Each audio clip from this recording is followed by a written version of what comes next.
Chapter 13-15. Chu Qingyan stepped into the drawing room and saw Jiang Mama sitting inside. Her posture was arrogant and condescending. She put on a gentle smile and said to Jiang Mama, "I've made Mama wait for a long time." Jiang Mama was an old person who had been in the palace for many years. When she saw Chu Qingyan leisurely walk over in a simple scarlet robe, she was still stunned.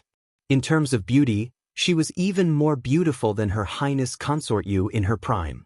In terms of temperament, she was even more dignified and elegant than Empress Liang. It was no wonder that the arrogant fourth prince was so infatuated with her. She indeed had the qualifications to be so. When she thought of the purpose of this trip, Jiang Mama put away the arrogant expression on her face and turned into a kind old woman. "Not long, not long. This old one can understand that Miss needs time to dress up before going out. However, Miss isn't wearing any jewelry. Isn't it too plain?" Chu Qingyan smiled indifferently. "Qingyan is already used to dressing like this. Mama, please forgive me. Miss is too polite. Then let's go." Jiang Mama bent slightly and enthusiastically reached out to help her. However, Chu Qingyan tactfully declined. "Many thanks, Mama. Qingyan should walk on her own."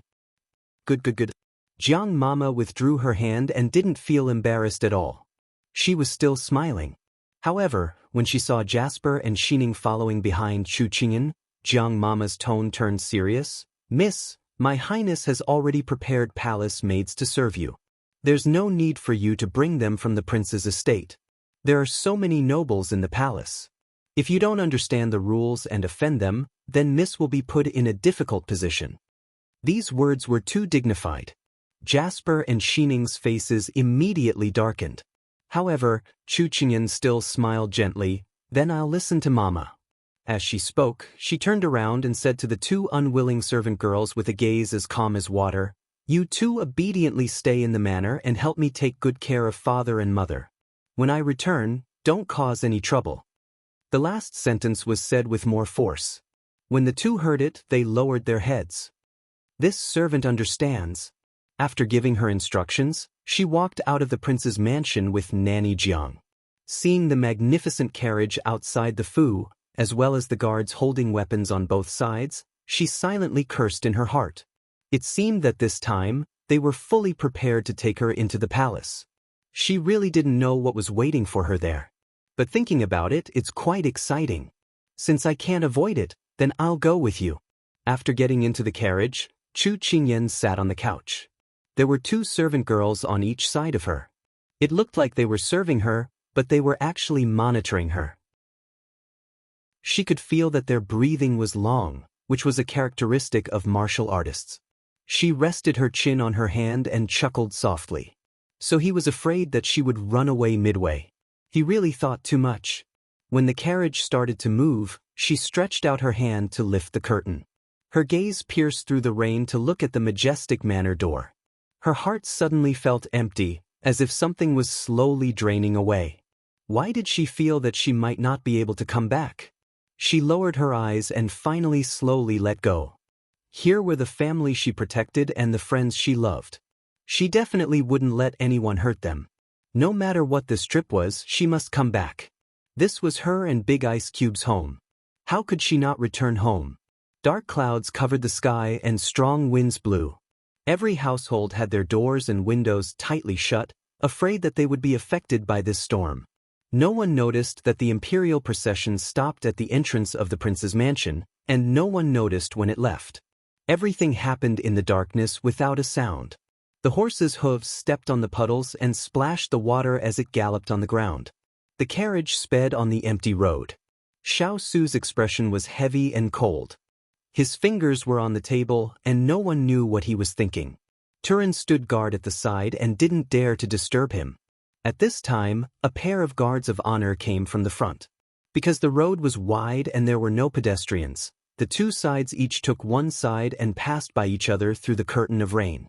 Xiao Su's eyes casually glanced at the carriage window. He only saw the shops that were quickly passing by and all kinds of things that were blown to the side. He couldn't help but withdraw his gaze, and a sense of loss suddenly surged in his heart. But he remembered that the little fellow was still waiting for him in the prince's mansion, so he immediately urged the carriage driver to move faster. Chu Qingyan, who was sitting in the carriage, seemed to have sensed something and lifted the curtain. But she only saw the falling rain and the dancing wine flags in the air. Then she didn't know what she was sighing in her heart, but she slowly lowered the curtain as if she had lost something. Looking down from the sky, the two sides were like two sharp arrows. After brushing past each other, they quickly went in opposite directions and then slowly moved away until they disappeared at the end of the street. The furthest distance in the world was perhaps, I'm on one side and you're on the other, and then they would unknowingly go in opposite directions. Half a stick of incense later, Xiao Su returned to the prince's mansion. He strode through the gate and headed directly for Chu Qingyan's courtyard. When he arrived at the courtyard, he saw Lin Fengyi waiting there. In the flower sleeve, ethereal, Hualing as well as Father and Mother Chu. His gaze swept over them and he frowned. Where is Ian? Hualing was about to speak when Father Chu jumped out from the side. Kai Kai was taken away by a bad woman. Quickly go and save Kai Kai, Father's poor daughter. Saying this, Father Chu began to cry. Mother Chu quickly comforted him from the side. Xiao Su's face turned cold when he heard this. He turned to look at Hualing. What is going on? Master, an hour ago, Consort Yu sent someone to summon the young princess consort into the palace. This subordinate doesn't know the reason either. Seeing that his master was angry, Hualing did not dare to delay and immediately replied concisely. Xiao Su could not help but recall what Imperial Father had said in the Imperial Study. His eyes narrowed. Could this be a plan to lure the tiger away from the mountain? Their true goal was to take away the little fellow? A raging fire surged out of his chest. Xiao Su turned to leave. When Turin, Hualing and the others saw this, they immediately ran in front of him to block him. Hualing hastily asked, Master, you aren't thinking of barging into the palace, right? You absolutely cannot do this. Xiao Su's face was as dark as the dark clouds in the sky. His cold eyes swept over the subordinates blocking him and his voice was as cold as ice. Move aside. Turin and Hualing were intimidated by the pressure coming from their master's body, but they still gritted their teeth to silently express their determination. Very good. Xiao Su's expression was tense. He raised his hand and waved it at the two, shaking them away in the blink of an eye. There was no obstruction in front of him. Xiao Su immediately lifted his foot to leave. At this time, a voice came from behind him. Xiao Su, Miss Chu said a few words before she left. Do you want to hear them? Xiao Su instantly stopped in his tracks. Lin Fengyi looked at his proud back and gave a soft sigh. He slowly said, She told me to tell you not to be impulsive when you return. Even if there is a mountain of blades and a sea of fire in front of you, she still has to charge in. Also, she has you as her backing, so there is nothing to be afraid of. So with your current impulsiveness, do you still want to enter the palace? Xiao Su was slightly stunned. Then he slowly lowered his eyes, hiding the emotions in his eyes. I just left for a while and didn't see you when I returned. So losing someone could be this fast. Without you, the Wang Fu is just a pile of broken walls. Chapter 13:16. Hualing and Turin fell to the ground and immediately crawled over. Their hands grabbed onto their master's feet, stopping him from moving forward. Master, please think twice before you act, don't be impulsive. The little princess is still waiting for you to bring her back. Turin looked up from the water with pleading eyes. Hualing also begged, Master, the little princess has been taken away. This subordinate is also very anxious, but please calm down. There is no benefit in breaking into the imperial palace. Xiao Su's hands clenched into fists as his veins popped out. The rain fell on his body, but it did not dampen the anger in his heart and the sadness that came from his heart. That was because they did not know that his conversation with his imperial father today was that his imperial father wanted to steal the little fellow from his side.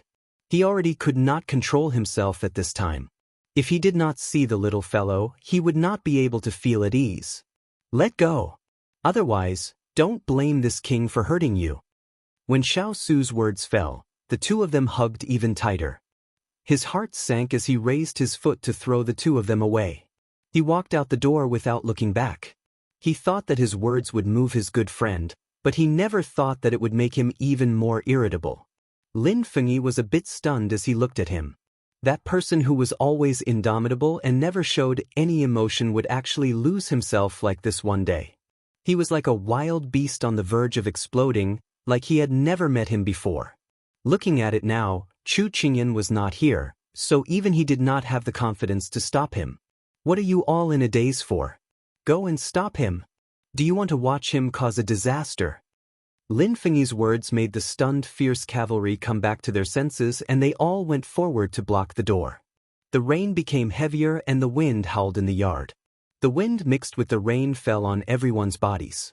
Xiao Su looked up at the people in front of him and angrily reprimanded, "Even you all want to disobey this king's orders now?" Turin and Hua Ling crawled up from the ground with apologetic eyes, not daring to look up at him. Xiao Su didn't look at them again and walked straight to the gate. Xiao Lai's cavalry did not dare to attack their master and could only stand in front of him like a meat wall. Xiao Su was furious and attacked in anger. Xiao Lai's cavalry only defended and did not attack. Very quickly, a large number of them fell. However, they were like cockroaches that could not be killed.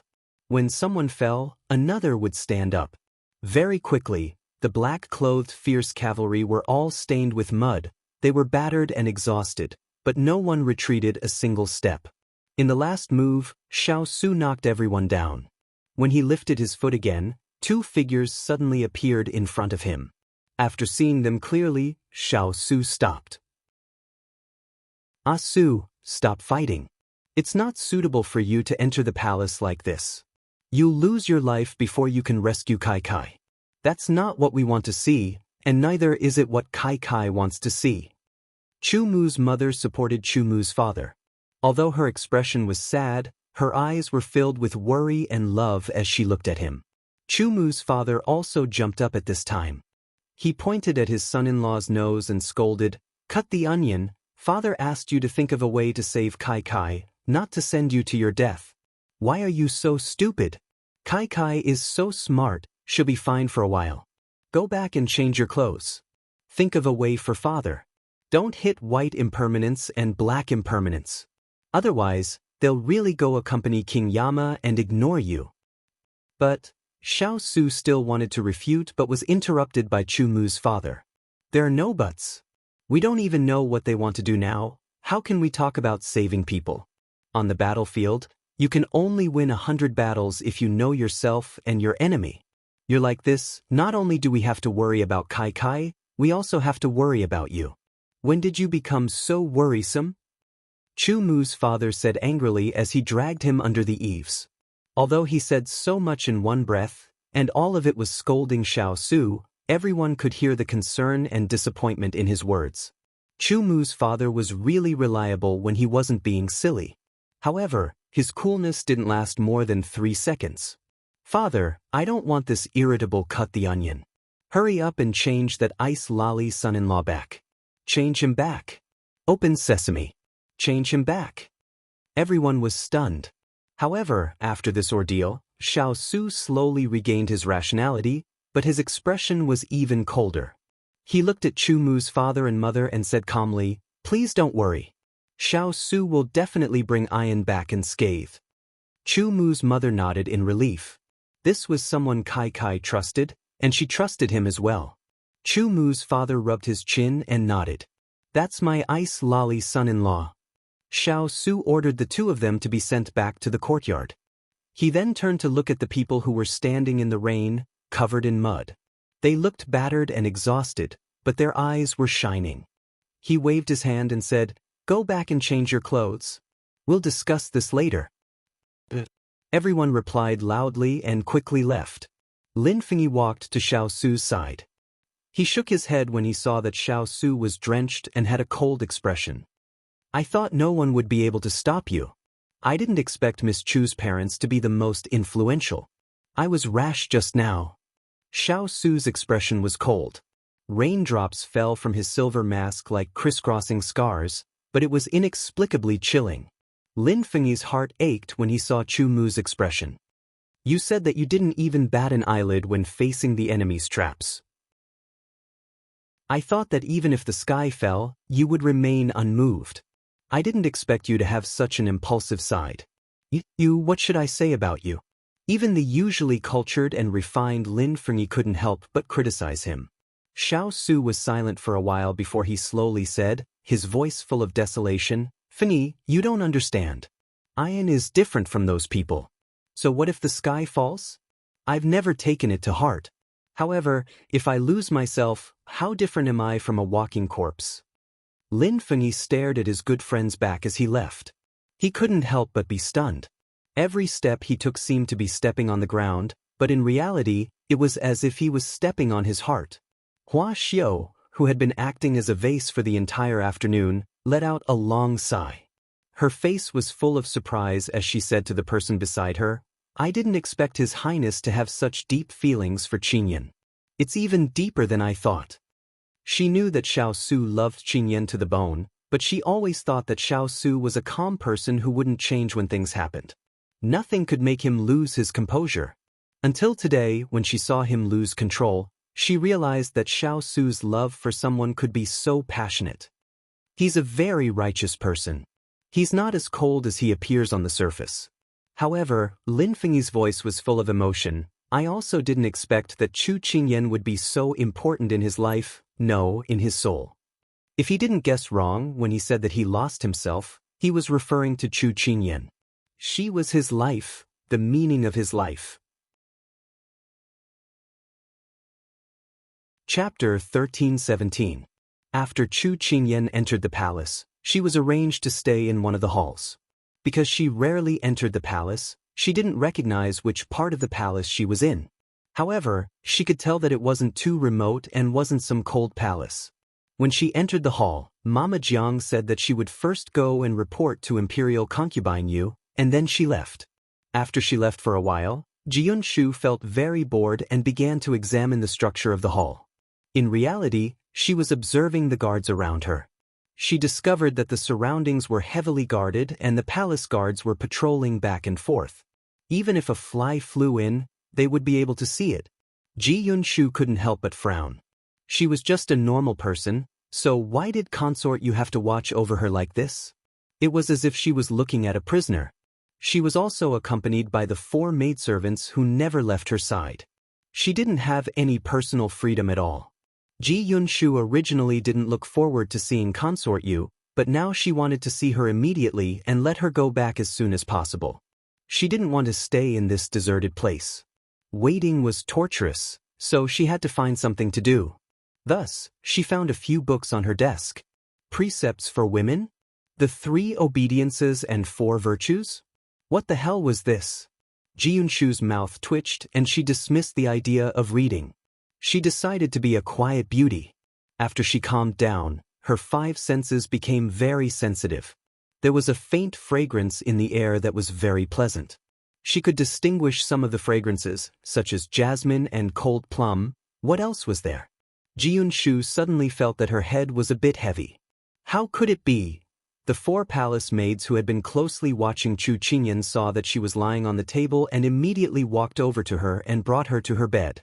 This way, she shouldn't cause a ruckus, said one of the palace maids. Yes, she's too smart. Fortunately, we brought this incense. It can at least make her sleep until dawn, said another palace maid. Not long after, someone from the Moon Palace came to find out what had happened. When they found out that Chu Qingyan had fallen asleep, they returned to report. It's best if she doesn't make a fuss. Tomorrow, this consort will meet her. If she's tactful, this consort will arrange for her to meet with Ranner. Consort Yu had just returned to the palace when she heard the news. She snorted coldly and told them to take good care of her. After they left, Mama Jiang stepped forward to massage her master's shoulders. Nyang Nyang, is it really feasible for us to trick Chu Qingyan into the palace like this? The King of England is not an easy person to deal with. Consort Yu smiled when she heard Jiang Mama's worried words. She picked up her teacup and slowly took a sip before closing the lid. Did you think that Ben Consort would be so stupid as to directly confront Xiao Su? This time, this consort has dragged His Majesty down with her. With His Majesty as her backer, Xiao Su won't cause trouble for this consort. This old one is slow-witted. What does your highness mean? Mama Jiang was still confused. Consort Yu was currently in a good mood, so she wasn't stingy with her explanation. A few days ago, for some reason, His Majesty suddenly flew into a rage in the imperial study. He then found Ranner and promised to help him dissolve the engagement between Xiao Su and Chu Qingyan. Today, His Majesty suddenly summoned Xiao Su into the palace. Even if you think about it with your fingers, it's obvious what His Majesty's goal is. Now that this consort has brought Chu Qingyan into the palace, regardless of whether His Majesty or Xiao Su pursues the matter, this consort will use Ranner's illness as an excuse. This way, His Majesty won't be able to bear to punish this consort, but Xiao Su will think that this consort has been instructed by His Majesty and will only target His Majesty. His Majesty originally wanted to force Xiao Su and see how much ability he has after enduring for so many years. It's just a pity that His Majesty is indecisive, so this consort decided to do a good deed and give him a push. At this time, it's hard to get off a tiger and His Majesty has no choice but to focus on dealing with Xiao Su. At this point, Consort Yu revealed a sinister smile. Once a trapped beast is forced into a desperate situation, it will definitely counterattack. However, this consort is very curious as to what exactly it will be like. Mama Jiang suddenly understood. No wonder your highness had us go and fetch the King of England when he entered the palace. So this was your intention. That's right. When the time comes, Xiao Su will think that this is just His Majesty's plan to lure the tiger away from the mountain. As a result, Xiao Su's resentment towards His Majesty will only increase. In any case, His Majesty doesn't like him, so just let them fight as they please. Consort Yu was very pleased. As long as she got rid of Xiao Su, then Ranner wouldn't be able to run away from the position of heir apparent. She would also be able to satisfy his wish of getting Chu Qingyan. When the time came, with the beauty in his arms, there was no need to worry that he wouldn't obediently inherit the throne. Your Highness is wise. Mama Jiang immediately flattered her. Consort Yu was very pleased with herself as she slowly drank her tea. This time, she was definitely going to get rid of Xiao Su, this eyesore, and ruthlessly slap Empress Liang in the face. When the time came, she would bring glory to the Fu family and become the master of the harem. At the same time, a man wearing black battle clothes quickly walked towards the imperial study. A moment later, he appeared in front of Sichuan Emperor. General Li Weiyuan pays his respects to His Majesty. Long live His Majesty! Sichuan Emperor couldn't help but smile at the return of his most trusted subordinate. Minister Li, there's no need to be so courteous. The journey must have been very tiring. Stand up and speak. Thank you, Your Majesty. Li Weiyuan stood up. Only then did Sichuan Emperor notice the bloodstains on his battle clothes. He couldn't help but frown. Minister, why are you in such a sorry state? Li Weiyuan cupped his hands and said, Your Majesty, I was just about to report this matter to you. When I was passing by Fengde Mountain, I encountered two parties fighting. One of them was His Highness the Third Prince. Prince? What's going on? Sichuan Emperor immediately narrowed his eyes. I don't know the cause. I only know that His Highness the Third Prince was attacked by unknown assassins on his way to Hugua Temple. They were few in number. If I didn't arrive in time, I'm afraid His Highness the Third Prince. Li Weiyuan recalled the scene and shook his head. How is Prince Yi now? Prince Yi's carriage fled in the chaos, but it was blocked on the road. Prince Yi was seriously injured and unconscious. I've sent him back to the prince's mansion for treatment, Li Weiyuan replied. That's good. Did you catch those assassins? Although he didn't care much about this son of his, he was still one of the few princes in the imperial family. Sichuan Emperor still asked. He was relieved to know that Prince Yi had returned to the prince's mansion for treatment. These people are very cunning. I didn't catch them. They even took away the bodies of their companions. They didn't even leave a trace at the scene. How abominable, Li Weiyuan said angrily. How dare they sneak attack a prince and defy the imperial power? How audacious! I'll give you full authority to investigate this matter. You must catch these people and bring them to justice. Sichuan Emperor was furious and immediately gave the order. Yes. Li Weiyuan accepted the order. He hesitated for a moment and said, Your Majesty, I feel like I've seen these assassins before. Chapter 13:18. The people who had freshened up were all gathered in the study. The storm outside had already lessened, the thunder had also disappeared, and the world was soaked in cool and moist air. However, the study at this time gave people the illusion that they were in an ice cellar. Everyone looked at each other, but did not dare to look at the source of the coldness. Everyone knew that their master was in a bad mood right now, so no one dared to provoke him. However, everyone looked at Lin Fengyi, who was sitting at the side. These gazes made Lin Fengyi feel like he was sitting on pins and needles. He had a headache. These people really knew how to find scapegoats. However, if even he remained silent at this time, he was afraid that his good friend who was immersed in his own thoughts would freeze them to death. Xiao Su, tell me what happened when you entered the palace today. Also, why was Miss Chu taken away? Lin Fengyi asked everyone's questions. Xiao Su only came back to his senses when he heard the voice. He put away the true emotions in his eyes and looked at everyone indifferently. In front of him, other than Lin Fengyi, there were his confidants, Turin, Hualing, Mu Ling, Ethereal, and Water Spirit, who had rushed over after hearing the commotion. These people in front of him were not his good friends of many years, but his subordinates who had followed him for more than 10 years. Feeling their sincere concern, his heart that was like an ice cellar finally warmed up a little. He recalled the conversation between his imperial father and him in the imperial study today, and his expression instantly turned cold. Imperial father wants to cancel the engagement between this prince and Ayan. If this prince does not agree, he will investigate the matter of Ayan disguising herself as a man to join the army and deceiving the emperor. When these words came out, everyone was in an uproar. Why does His Majesty want to cancel the engagement between Master and the young princess? How ridiculous! Back then, His Majesty made the decree himself. Why is he going back on his words for no reason? Going back on his words? This is simply too much. Turin, Hualing, and the others were like ignited firecrackers, exploding in an instant. Not only Xiao Lai-Chi, even Lin Fengyi, who was calm and collected, couldn't help but be stunned. He muttered, Xiao Su, your imperial father isn't joking, right? Xiao Su glanced at him indifferently. Do you think I'm the kind of person who would joke around? These words made Lin Fengyi shut his mouth immediately, but at the same time his face showed confusion. Why is your Majesty doing this? This was very puzzling. You should know the reason. Lin Fengyi's words successfully attracted the gazes of the fierce cavalry, who were filled with righteous indignation. Each of them widened their eyes as they stared at their master's answer. Xiao Su was silent for a moment before he slowly said, Because of Xiao Ran. Fourth Prince. Everyone was baffled. But there was one person who understood. I know, Hua Xiao walked out. When she spoke, everyone looked at her in unison.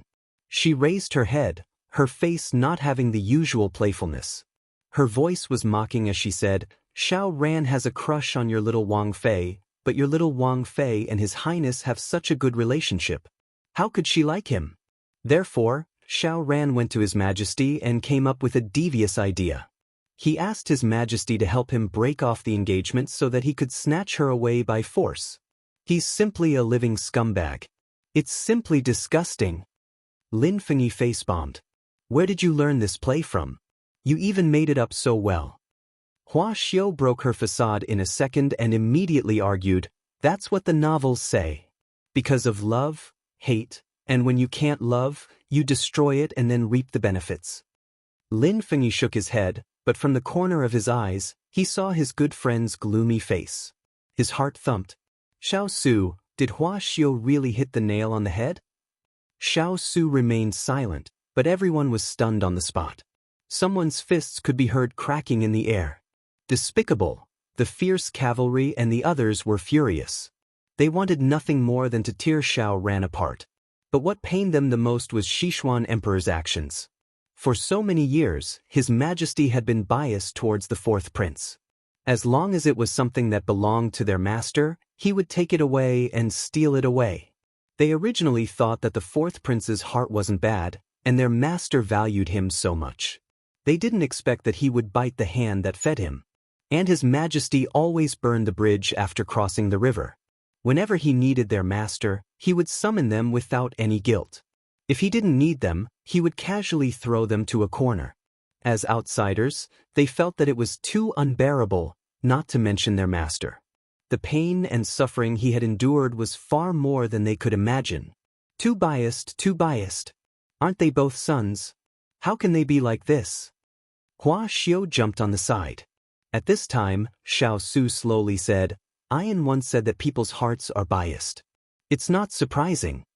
When the people present heard this, they could clearly feel the sadness in these words. Even their moods couldn't help but fall. Lin Fengyi lowered his eyebrows and thought for a moment. Then he raised his head and said with a serious expression, Xiao Su, your imperial father wanted you to dissolve the marriage on your own because he didn't want to be cursed as an incapable ruler who goes back on his words. But thinking about it carefully, he didn't need to take such a big risk to offend you. To put it bluntly, your imperial father, who has 3,000 beauties in his harem, shouldn't care about women. You and Xiao Ran are brothers, so he shouldn't interfere in your matters. Because in his eyes, you're just a woman. There's nothing to fight over. After so many years, if I still don't understand my imperial father, then I've lived in vain. Xiao Su chuckled. Everyone looked at each other in confusion. Why did it feel like the study was even colder? However, he restrained his smile and said in a low voice, he always suspected that I had a rebellious heart. Dissolving the marriage was just a test. He wanted to see if I would resist, and if I did, to what extent I would resist. If I didn't resist and followed his wishes, then it would help Xiao Ran. No matter what the result was, he wouldn't lose anything. When he finished speaking, the room fell into a dead silence. Everyone's face was full of anger. Is His Majesty forcing you to rebel? Lin Fengyi was shocked. Although it was one thing to guess before, it was another thing to have it confirmed. I always knew that he couldn't tolerate me, but I didn't expect him to use such a method. Xiao Su sneered, the corners of his mouth curling up in a mocking smile. Such a despicable and disgusting method. He had been like this since he was young. He hadn't improved at all. Everyone present, except for Lin Fengyi, probably didn't notice that Xiao Su's aura had changed after he sat down in the study. It was as if the aura that had been suppressed in the past had suddenly been unsealed. It made people lose the courage to even look at him directly. Most importantly, even the respect he had for the Sichuan emperor had disappeared. When he spoke, there was less respect and more coldness. Lin Fengyi raised his head to look at the person sitting at the head of the table. His expression was covered by a mask. His entire body seemed to be soaked in a cold pool, emitting cold air. That pair of black eyes that were usually calm and indifferent now carried a destructive aura. Lin Fengyi couldn't help but be stunned. Chapter 1319. Lin Fengyi was slightly taken aback. He couldn't help but recall many years ago when Xiao Su first gained fame on the battlefield. One day, he saw his friend covered in scars and learned that the Sichuan emperor had sent him to the most dangerous place to fight the enemy. At that time, Xiao Su was only 15 or 16 years old. He was still a child. He said resentfully, "When will you live for yourself?" He clearly remembered his friend's answer. "When I give up." When he gave up on that blood relationship. All this time, he thought that he would never be able to wait for that day. He didn't expect that today, he would finally see it. However, this kind of Xiao Su made his heart ache. He couldn't help but think that there was nothing more sorrowful than a dead heart. Because of his friend's stubbornness toward family, he swallowed all the grievances and unwillingness and bore them without any complaints or regrets. Back then, he was sent to the most dangerous mission for some unknown crime. He was thrown to the furthest border and had a narrow escape. Every day, his life was on the line. He didn't take these to heart because he didn't care. However, Chu Qingyan's appearance made up for his lack of familial love and allowed him to find the meaning of life once again. That was why his friend said today that if there was no Chu Qingyan, he would live like a walking corpse. However, his own family forced him to this point and took away the person he cared about the most. His Majesty probably never expected that Xiao Su would no longer be the child who could be bullied by others. Because once a person had someone he wanted to protect and an untouchable bottom line, he would resolutely cut off the fetters and be reborn to face the enemy head-on. This time, His Majesty probably wouldn't have a good ending like before. At the same time, he was very gratified. Finally, he didn't have to see his friend who didn't fight back when he was hit or scolded. "Master, are we really going to swallow this humiliation this time?" Hua Ling asked softly. At this time, Xiao Su was as cold as ice. However, the person who spoke was even colder. Ian once said, "If people don't offend me, I won't offend them. If people offend me, I won't let them off." In the past, I didn't care about these things. Now that I've been bullied to this extent, I don't want to endure it any longer. Let me ask you, are you willing to fight against the world with me? Originally, everyone was still trying to restrain their anger. However, when their master asked them this question, they no longer wanted to suppress their anger. After so many years of resentment towards the Sichuan emperor, they no longer wanted to suppress it. "We'll deal with whoever master says." Even if the heavenly king himself came, Hua Ling would still beat him up. "Your Majesty is really going too far. Do you really think that we, the fierce wind cavalry, are pushovers?" You'll have to ask if Turin's Qilin sword agrees or not. If we can't even protect our little princess consort, how will we have the face to travel to other countries? Water spirit doesn't allow anyone to bully girls. A doctor's hand can bring back the dead. However, when our own people are in danger, we can also kill them without leaving a trace. Long spears, short swords, cannons and explosives. As long as I, Turin, am here, master, you just have to say the word and I'll definitely make them for you. If these words were heard by the people from the imperial court, they would definitely be scared witless. These people were too bold. They actually dared to speak so arrogantly and look down on the imperial power. However, many people might have misunderstood the fierce wind cavalry. They might think that they were born to protect the country and the common people. However, the fierce wind cavalry wasn't loyal to the imperial court or the common people. They were loyal to Xiao Su, their master. This was also one of the reasons why the Sichuan emperor was so afraid of them. If one day, everyone in the Sichuan Empire raised their swords at Xiao Su, then the fierce wind cavalry wouldn't hesitate to draw their swords. Even if the entire Sichuan Empire was destroyed, they wouldn't even blink an eye. In the eyes of the fierce wind cavalry, their hearts didn't care about the country. They could fight for the survival of the Sichuan Empire without hesitation. They could sacrifice their lives to protect the common people. However, this was only because their master wanted to do it. They would accompany him and protect the common people. In other words, the fierce wind cavalry was born for Xiao Su. They would die for Xiao Su. Even if the emperor was pressuring them, they would only listen to Xiao Su's orders. When the emperor appointed the marriage, who didn't know that he was afraid that their master would use the marriage to expand his power? However, who cared? They followed their master everywhere to recover lost land and deal with enemies. Who had the time to play tricks with the emperor? The emperor's worries were too unfounded. The marriage with the Chu family, there were many people in the fierce wind cavalry that didn't accept this marriage. They were all sullen. Every time the emperor appointed a marriage, they would either be missing an arm or a leg, or their family would fall. There wasn't a single family that could be accepted. However, they found out later that this Chu Qingyan wasn't as weak as they thought. In other words, she had surpassed their imaginations. She was naturally intelligent and had a lively mind. She had saved their master time and time again. Not only was she talented in martial arts, business, and war, she also treated their master very well. She was able to pull their master out of the abyss of self-imprisonment. What was there to be picky about with this kind of mistress? However, they had already officially recognized her existence and were willing to follow her as their second master. They were willing to dedicate their lives and future to her. Why would they want to steal their little princess now? The fierce wind cavalry had always been fierce, so how could they tolerate this? "Master, let's kill our way into the imperial palace." The atmosphere was tense and the blood in his body boiled. Hualing couldn't control the wild energy in his body and immediately jumped out. However, as soon as he said this, he was beaten up by his companions. "Just now you were telling your master not to be impulsive, but now you're so brainless." Ethereal took back his hand and shook his head. Hualing felt wronged from being beaten up. He just wanted to see if the Sichuan Emperor's fist was harder or if it was theirs. What was wrong with that? "Stop arguing. Iron is still in their hands. We can't fight recklessly, we have to rely on our wits."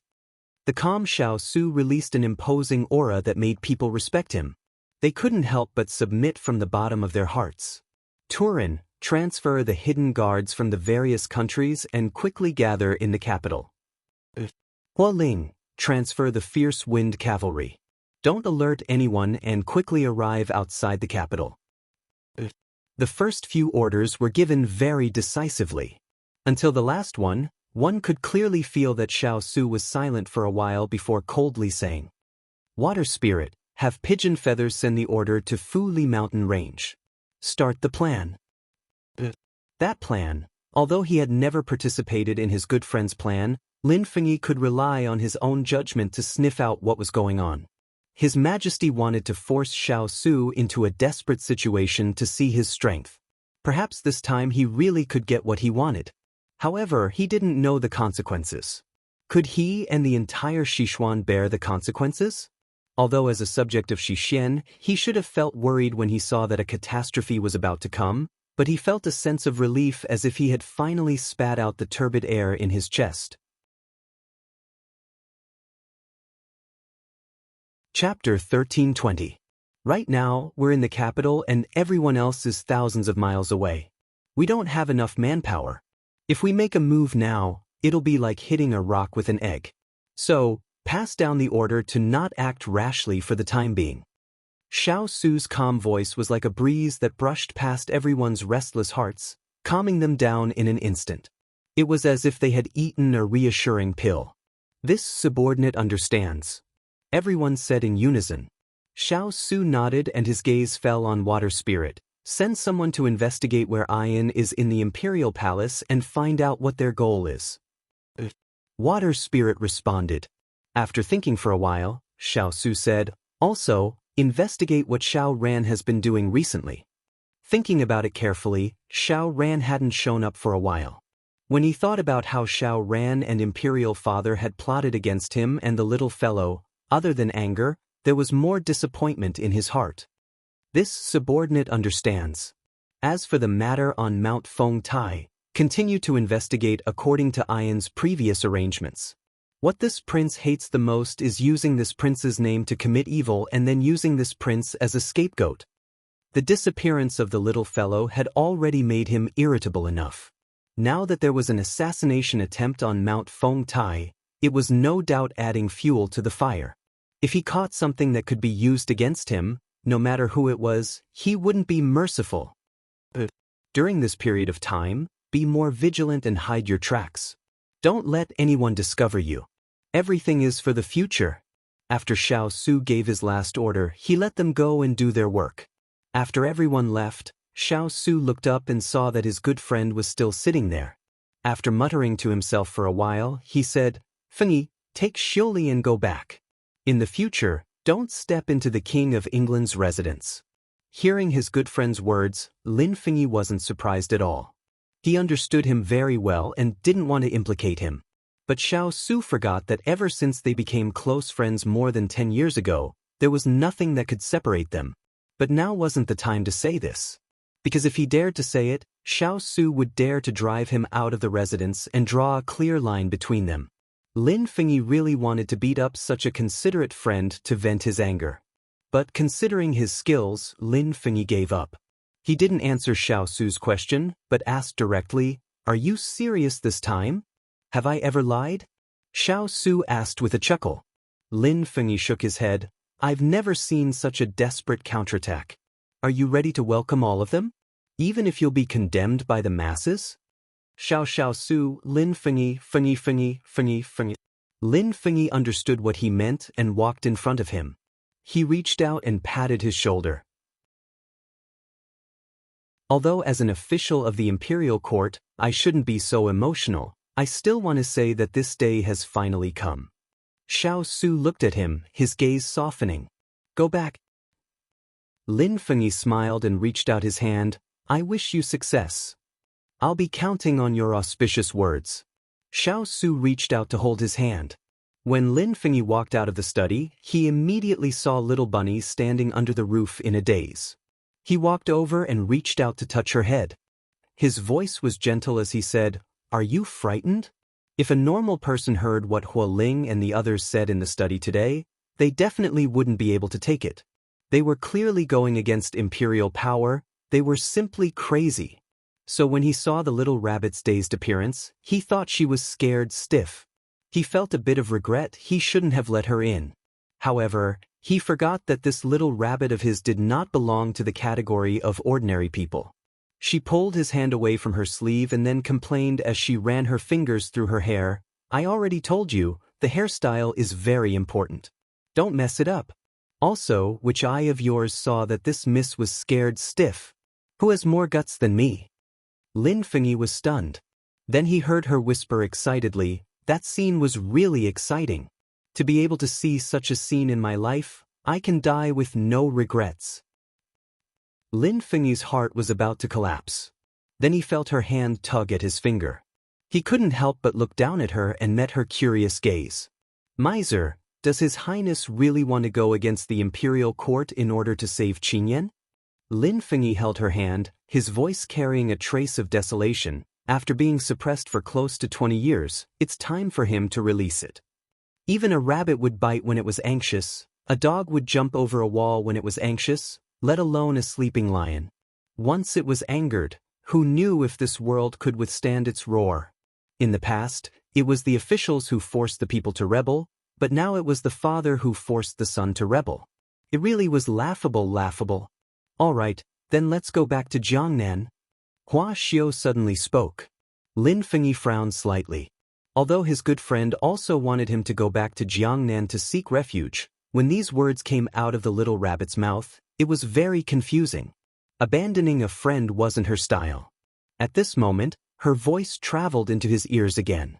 My family's businesses are spread all over Jiangnan, and I'm worthy of the title of the richest person in Jiangnan. In addition, I've earned a lot of money from working with Qingyan this year. Perhaps I can't be considered the richest person in Sichuan, but I can at least squeeze into the top 3. I have to go back as soon as possible and sort out the assets under my name. If His Highness really wants to fight with the imperial court, he'll definitely need a lot of manpower and resources. I don't have the manpower, but in terms of money, I can help with everything I have. I'll provide him with all the food he needs, money to buy weapons, and other necessities. Hua Xiao counted with her fingers. If it's still not enough, I can take out all the savings left behind by my ancestors. My father seems to have saved up a sum of money for my dowry. Although it's not as much as my ancestors' savings, it's still quite a lot. Before Hua Xiao could finish her words, she was pulled into a strong embrace. Lin Fengyi hugged her tightly, the emotions in his eyes fluctuating. It was enough to see how strong his emotions were at this moment. His voice trembled slightly. Why are you doing this? A muffled sound came from his embrace, with a matter-of-fact tone. Because Qingyan is my friend, and your highness is your friend. You said before, when you were at your loneliest, it was your highness and young master Yi who pulled you out. Now that your highness is in trouble, we'll help if we can. Moreover, Qingyan is the woman I admire the most in my life, my best friend. How can I sit by and do nothing? Lin Fengyi hugged her tightly, but his tone was teasing. But you're not only taking out your family's assets, you're also losing your dowry. Doesn't it hurt? It hurts, how can it not hurt? She puffed out her cheeks. But think about it, with your highness' bravery and fighting skills, with Qingyan's intelligence and wisdom, do you think they'll lose?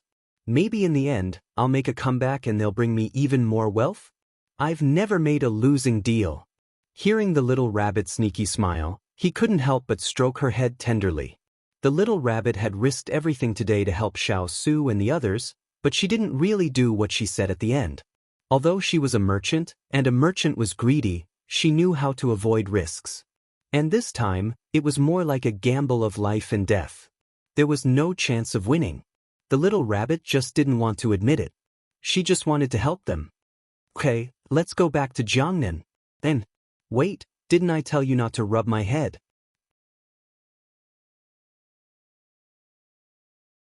Chapter 1321. Your Majesty, I feel like I've seen these assassins before. Li Weiyuan's words made the Sichuan emperor raise his eyebrows and look at him. Oh, tell me about it. Li Weiyuan nodded. Your Majesty has always asked me to pay close attention to the fierce cavalry's movements and analyze their organization, moves, fighting methods, and find out their weaknesses. After so many years, I've learned a lot about them. When I observed them fighting today, I found that the assassins' moves were similar to the fierce cavalry's. But that's all. If I met an outsider, I wouldn't be able to tell them apart. But they can't fool me. Hearing this, the Sichuan emperor frowned. You mean to say that the purpose of impersonating the fierce cavalry to assassinate Prince Yi was to frame the King of England? Li Weiyuan nodded. I can't rule out this possibility. The Sichuan emperor bent his fingers slightly and tapped them on the table. His eyes were deep. Just when Li Weiyuan thought that His Majesty wouldn't say anything more, His Majesty spoke. Don't make this public. I have my own plans. Although this matter didn't seem to have anything to do with Xiao Su, it was different on the surface. If he didn't listen, His Majesty would use this matter to force him to submit. The Sichuan emperor twitched his lips. God was on his side. Yes. You've just returned to the capital and I should let you rest for a few days.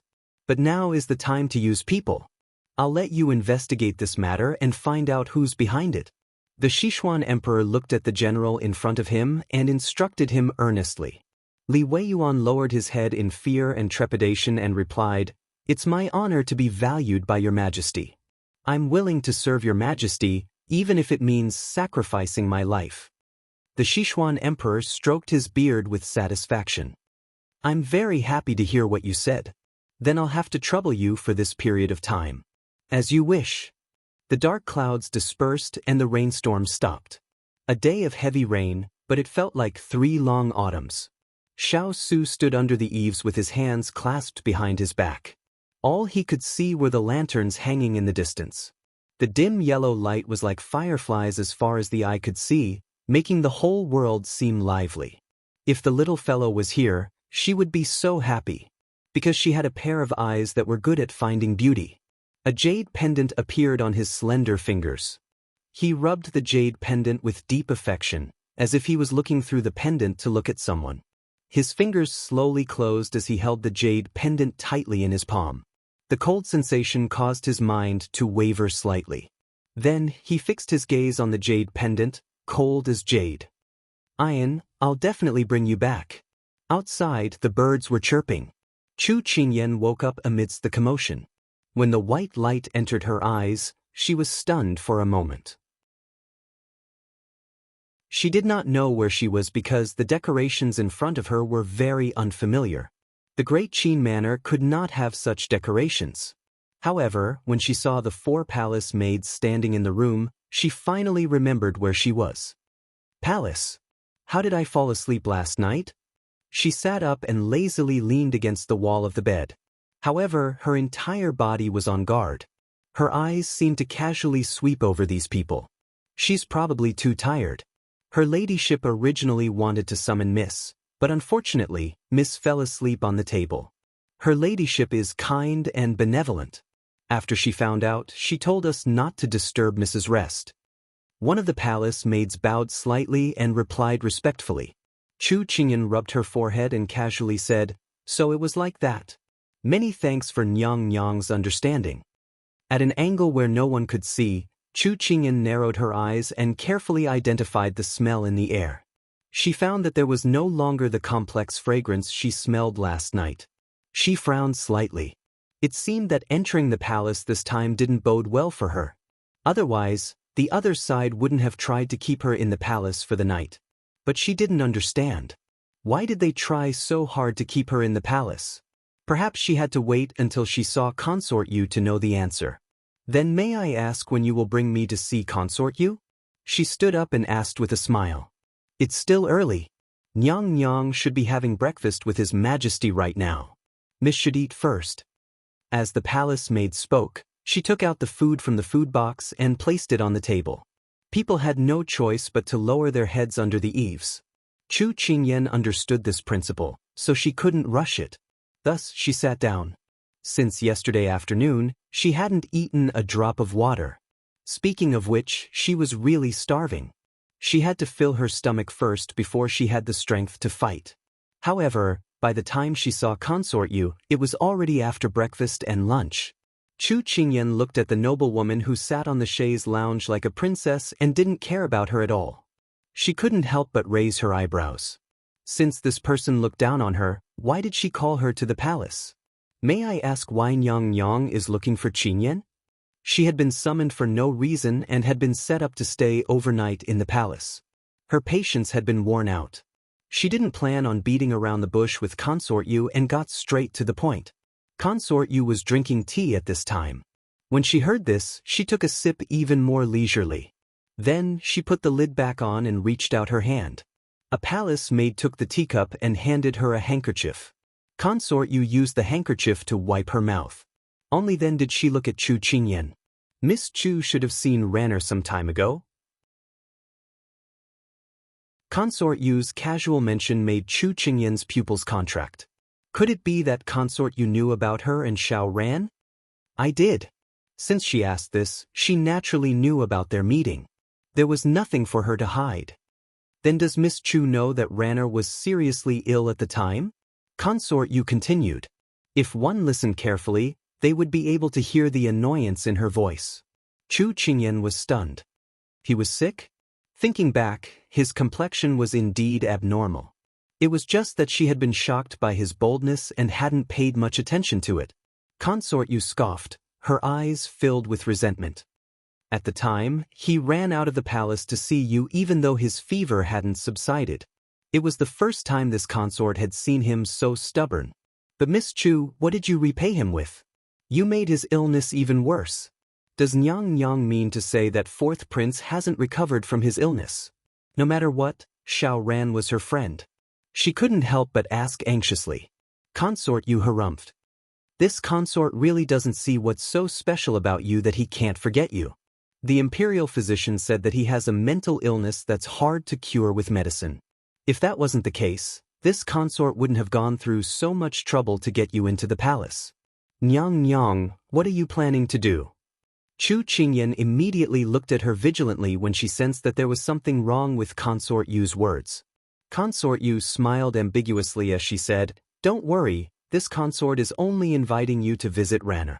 Aren't you two friends? Isn't it normal to be concerned about a friend who's sick? Chu Qingyan frowned slightly. She did not know why, but Imperial Concubine Moon's smile made her feel uneasy.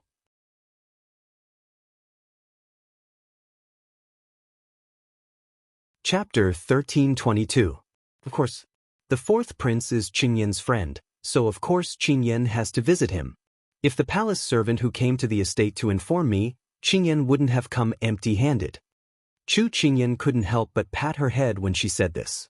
Oh right, Qingyan remembered that there is a high-quality ginseng in the storeroom. How about letting Qingyan go back and bring it to His Highness in the palace?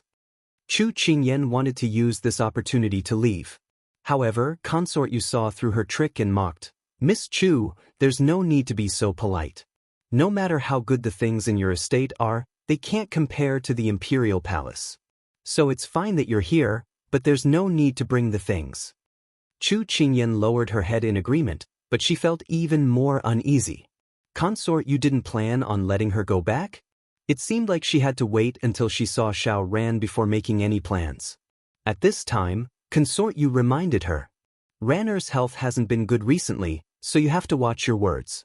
If you don't go along with his wishes and make his illness worse, even Xiao Su won't be able to protect you. Her tone was really disgusting, but she couldn't say anything at this time and could only bite the bullet and agree. After Consort Yu made her presence known, she arrogantly brought her to see Xiao Ran. Although Chu Qingyan couldn't see through Consort Yu's plan, She was still shocked when she saw Xiao Ran lying on the bed. A few days ago, he was still a handsome youth with rosy lips and white teeth. Now, he was so thin that she almost couldn't recognize him. Xiao Ran, how did you get so sick? She frowned and asked with concern. Xiao Ran already knew that Chu Qingyan was coming today. From last night until now, he had been so excited that he couldn't sleep. Now that he saw her, his fingers trembled. Even though he had mentally prepared himself, he still couldn't believe the person in front of him. She had black hair and red clothes, beautiful and eye-catching, as if he was in a dream. Ran, Imperial Mother has already brought her here. You must remember to take your medicine properly later. Consort Yu couldn't bear seeing her son's infatuated appearance.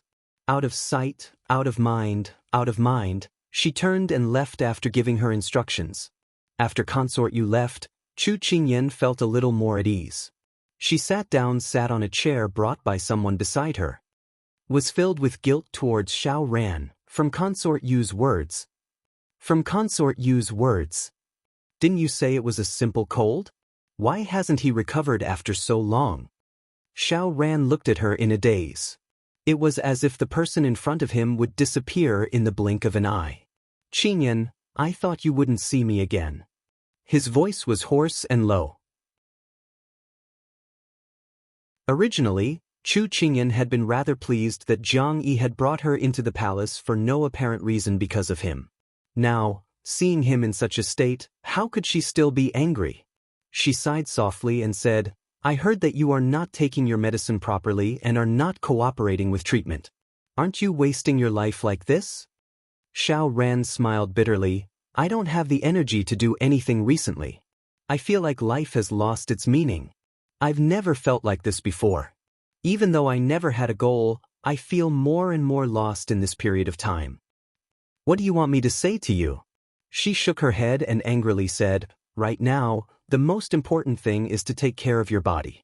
When you're sick, your immune system will weaken and your mental state will be affected. You deserve to be so passive. Hearing this familiar concern, Xiao Ran's eyes lit up. I was wrong for being so passive before. But I heard from Imperial Mother that you'll be staying in the palace for a period of time.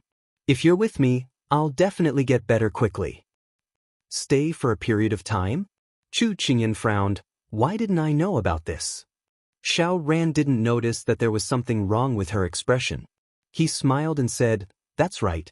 Imperial Mother said that she was afraid that I'd be lonely, so she invited you into the palace to be her companion. Since you've entered the palace, doesn't that mean you've agreed? Chu Qingyan's lips couldn't help but twitch when she saw Xiao Ran smiling happily by himself. Which eye of yours saw that I agreed? But now that he said it, she had been tricked into entering the palace by Consort Yu. But if it was just for her to accompany Xiao Ran, there was no need to go through so much trouble and be so secretive about it. Could it be that there was some ulterior motive behind all this? At this time, a palace maid came in with medicine. Miss Chu, this is His Highness medicine. Chu Qingyan took it and tested the temperature before passing it to him. Drink it. Xiao Ran revealed an awkward expression. After I fell ill, my limbs became weak. Usually, the palace maids have to feed me medicine. Hearing this, Chu Qingyan reflexively turned around to call for a palace maid. But when she saw that there was no one in the room, black lines slid down her forehead. Qingyan, just leave the medicine here. It's fine. Xiao Ran's eyes were downcast. His expression was very lonely, but he forced a smile as he spoke to her. She really wanted to facepalm. What was going on? She took the spoon and scooped a spoonful of medicine to his mouth. Drink it. Qingyan, you're the best. Xiao Ran's eyes instantly widened. His eyes were filled with light, and his tone was very cheerful. Chu Qingyan resisted the urge to pour the entire bowl of medicine down his throat. She pursed her lips at him, then said, Don't say anything. Drink it quickly. Xiao Ran obediently opened his mouth to drink the medicine. Just as he was about to say something to ease the atmosphere, another spoon was already at his mouth. Thus, the entire process was very quiet and swift. Chu Qingyan put the empty bowl to the side. She glanced at Xiao Ran, whose face was wrinkled into a bitter gourd. Only then did she calm down and think about her situation. The big ice cube should already know about her entering the palace, but there was still no movement. The big ice cube probably didn't know what these people were up to, so he was waiting to see what would happen. Today, she would first discuss returning to the Fu with Consort Yu. If it didn't work out, she would think of a way to send a message to the big ice cube. While Chu Qingyan was deep in thought, Xiao Ran noticed that she wasn't speaking. He couldn't help but look a little disappointed. "Qingyan, do you still hate me? Don't you want to accompany me in the palace?" His pitiful appearance made him look like an abandoned kitten or puppy. If it was any other time, she definitely wouldn't be so nice to him. He was already so old, yet he still acted like a little girl. But when she saw his pale face, she couldn't help but sigh in her heart. It was better not to bicker with a sick person. "It's nothing. Rest well and don't let your thoughts run wild." "Alright then, talk to me. I haven't seen you in a long time." Xiao Ran opened his sleepy eyes and stared at her. Chu Qingyan felt a headache coming on. "Don't force yourself. If you want to sleep, then go to sleep." Xiao Ran grinned at her and then slowly closed his eyes. She knew that sick people like to sleep. But what she didn't know was that Xiao Ran had been in a deep sleep during this time and was now very energetic. So when she got up to find Consort Yu, she didn't notice that the person behind her slowly opened his eyes. The tiredness from before disappeared from his eyes.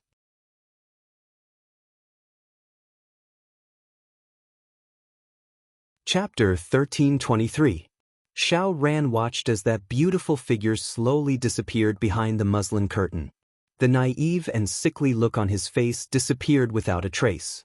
Although his face was still pale, at least he didn't look as weak as before. He admitted that he had pretended to be so pitiful to gain her sympathy, and he had succeeded in gaining her sympathy.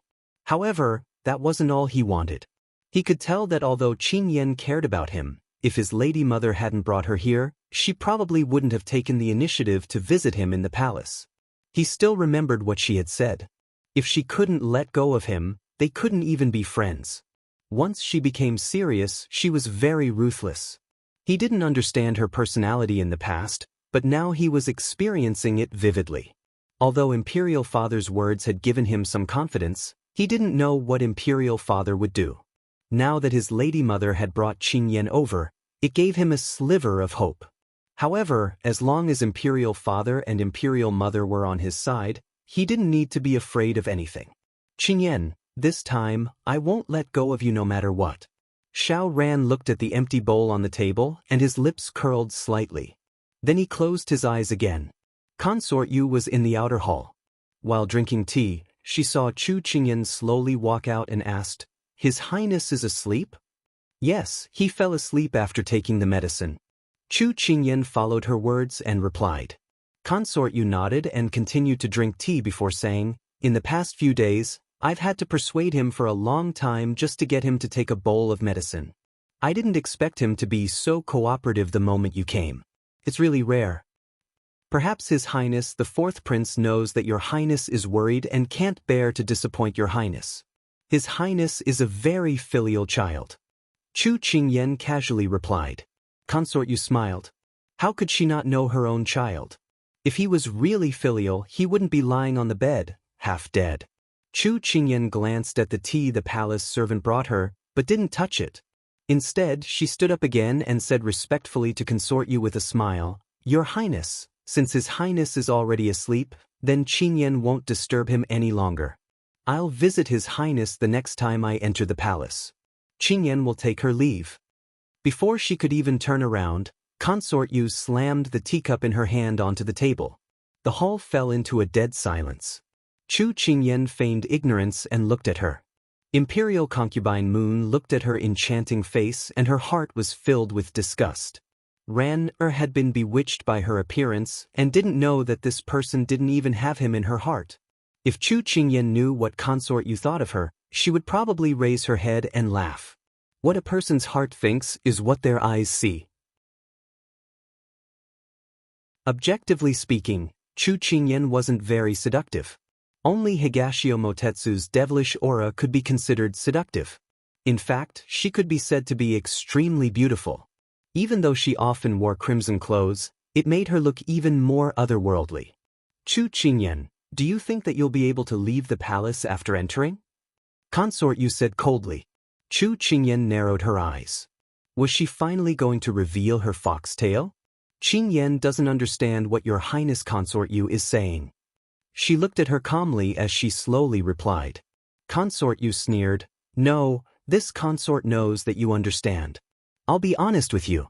If Ranner doesn't recover from his illness, don't even think about taking half a step out of the palace.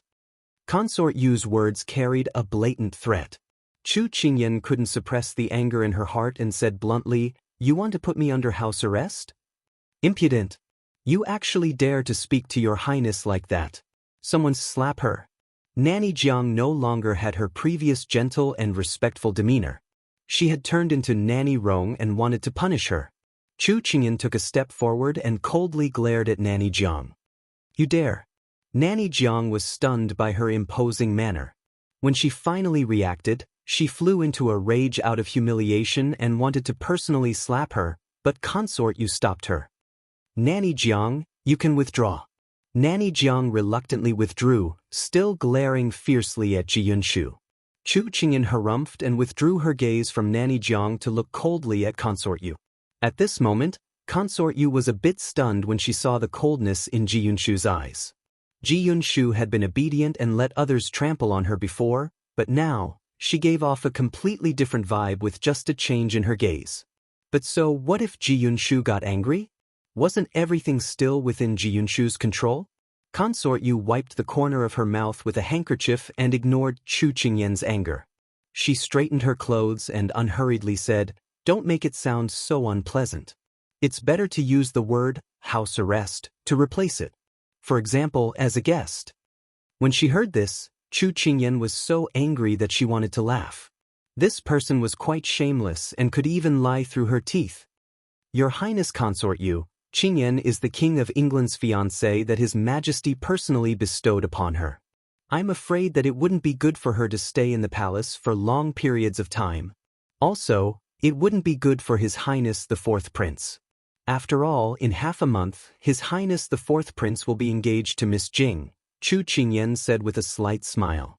Her smile didn't reach her eyes as she stared fixedly at Consort Yu. Chu Qingyan, this consort knows that you're very smart. Otherwise, the King of England wouldn't have risked the crime of deceiving the monarch to send you onto the battlefield. You played a huge role in defeating Nansong. However, the harem isn't a place where you can come and go as you please. That's why this consort advises you to obediently stay in the palace and not cause trouble. When Consort Yu said these words with a smile that wasn't a smile, Chu Qingyan immediately stiffened. Although she had only mentioned this matter lightly, the threat in her words was very strong. She actually knew that she had disguised herself as a man and gone onto the battlefield. This matter had clearly been covered up, but unexpectedly, it was still brought up. From the looks of it, Consort Yu was fearlessly keeping her in the palace. If Big Ice Cube caused a ruckus in the palace, she had a way to make sure that they were in the wrong. However, she was more worried about whether Sichuan Emperor knew about this matter. Sichuan Emperor was already wary of Big Ice Cube. If they found out, they would use this as a pretext to make a fuss and trap Big Ice Cube in the wrong. Seeing the changes in Chu Qingyan's expression, Consort Yu smiled in understanding. She then said to the palace maid beside her, Take Miss Chu away to rest. When His Highness the Fourth Prince wakes up, bring her over. The palace maid walked in front of Chu Qingyan and stretched out her hand. Miss Chu, this way please. Chu Qingyan looked at Consort Yu's smug expression and couldn't vent the anger in her heart. She could only stifle her anger and turn to leave.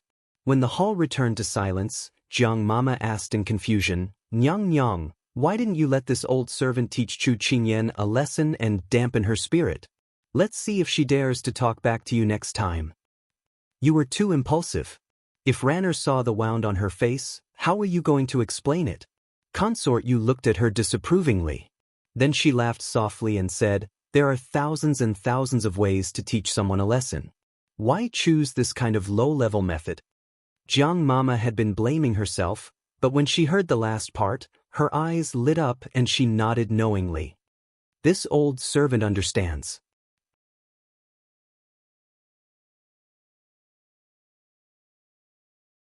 Chapter 1324.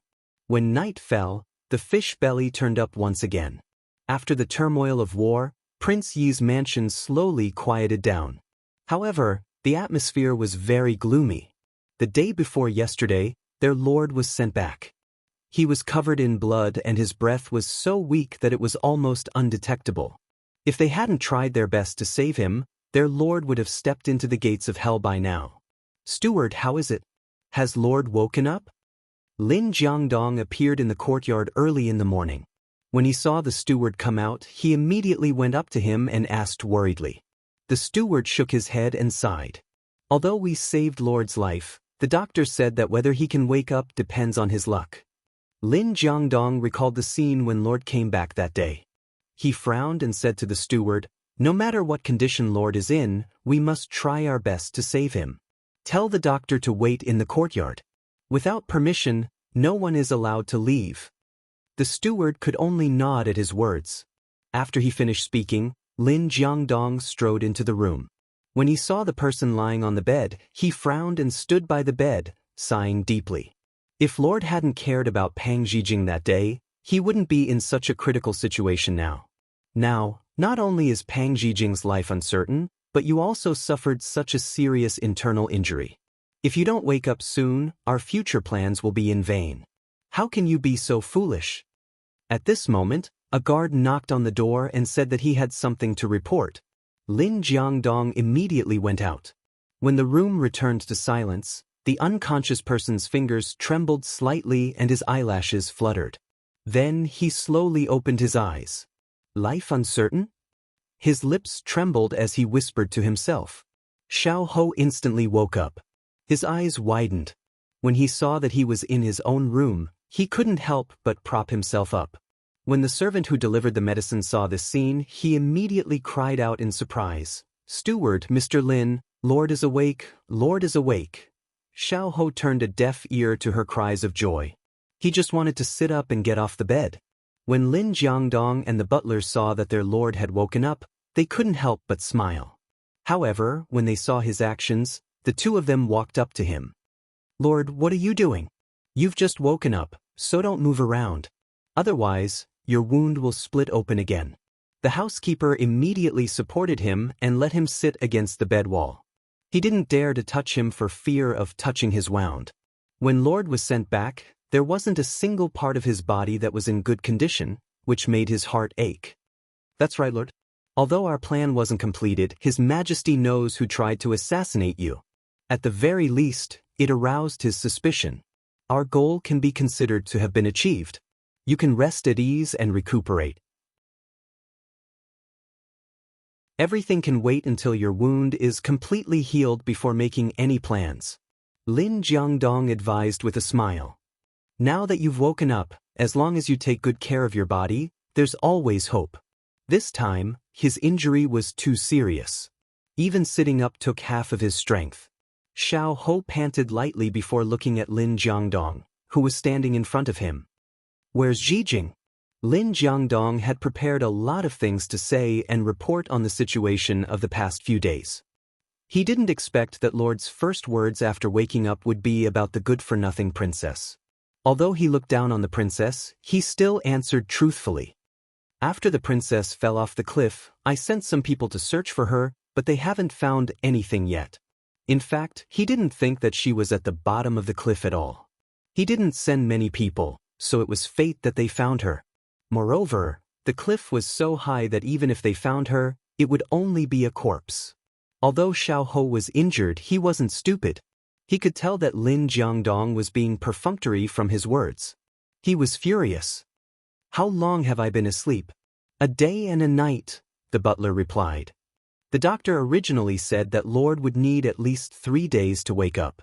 I didn't expect him to wake up so soon. Indeed, the Lord is blessed." "A day and a night?" Xiao Ho's eyes widened when he heard this. His fingers trembled as he held onto the edge of the bed. How could he sleep for so long? Zhijing was still waiting for him to find her. Thinking of this, Xiao Ho stood up from the bed despite being stopped. He clutched his chest and walked towards the door. Although his body hurt, it couldn't compare to the pain in his heart. Every step was like stepping on the tip of his heart. It was so painful that he couldn't breathe. Men, gather all our men. Yes. Lin Jiangdong immediately walked out. When he heard Xiaoho's order, he immediately walked in front of him and asked anxiously, "Lord, you haven't recovered yet. What are you doing?" "She fell off the cliff because of this prince. This prince wants to find her and bring her back."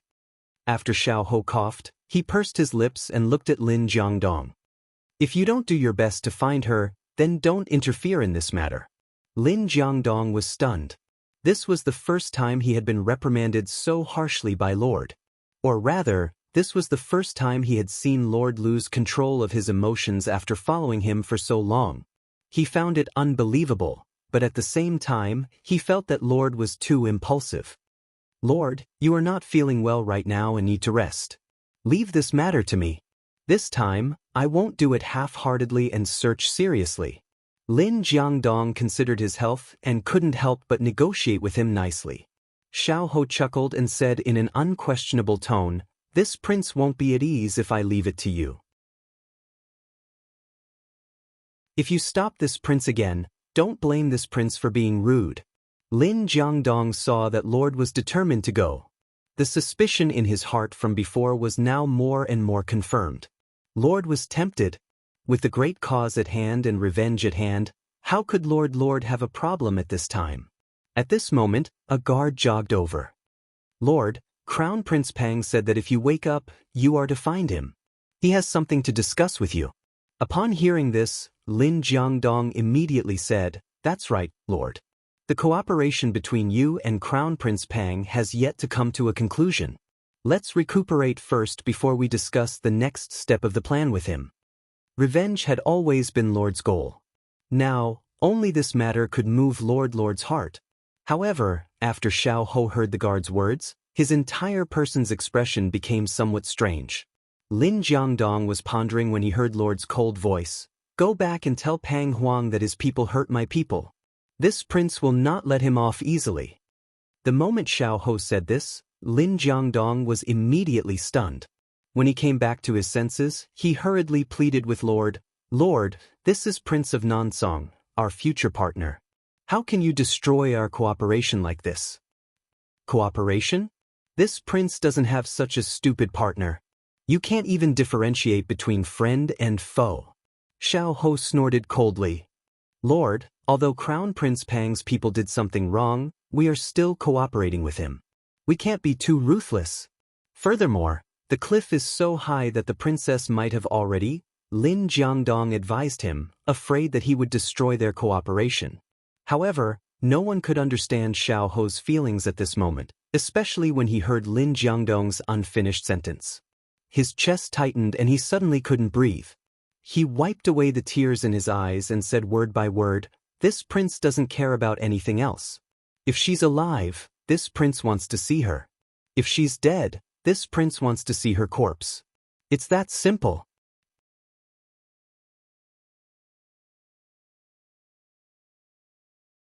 Chapter 1325. Xiaoho's words made Lin Jiangdong feel uneasy.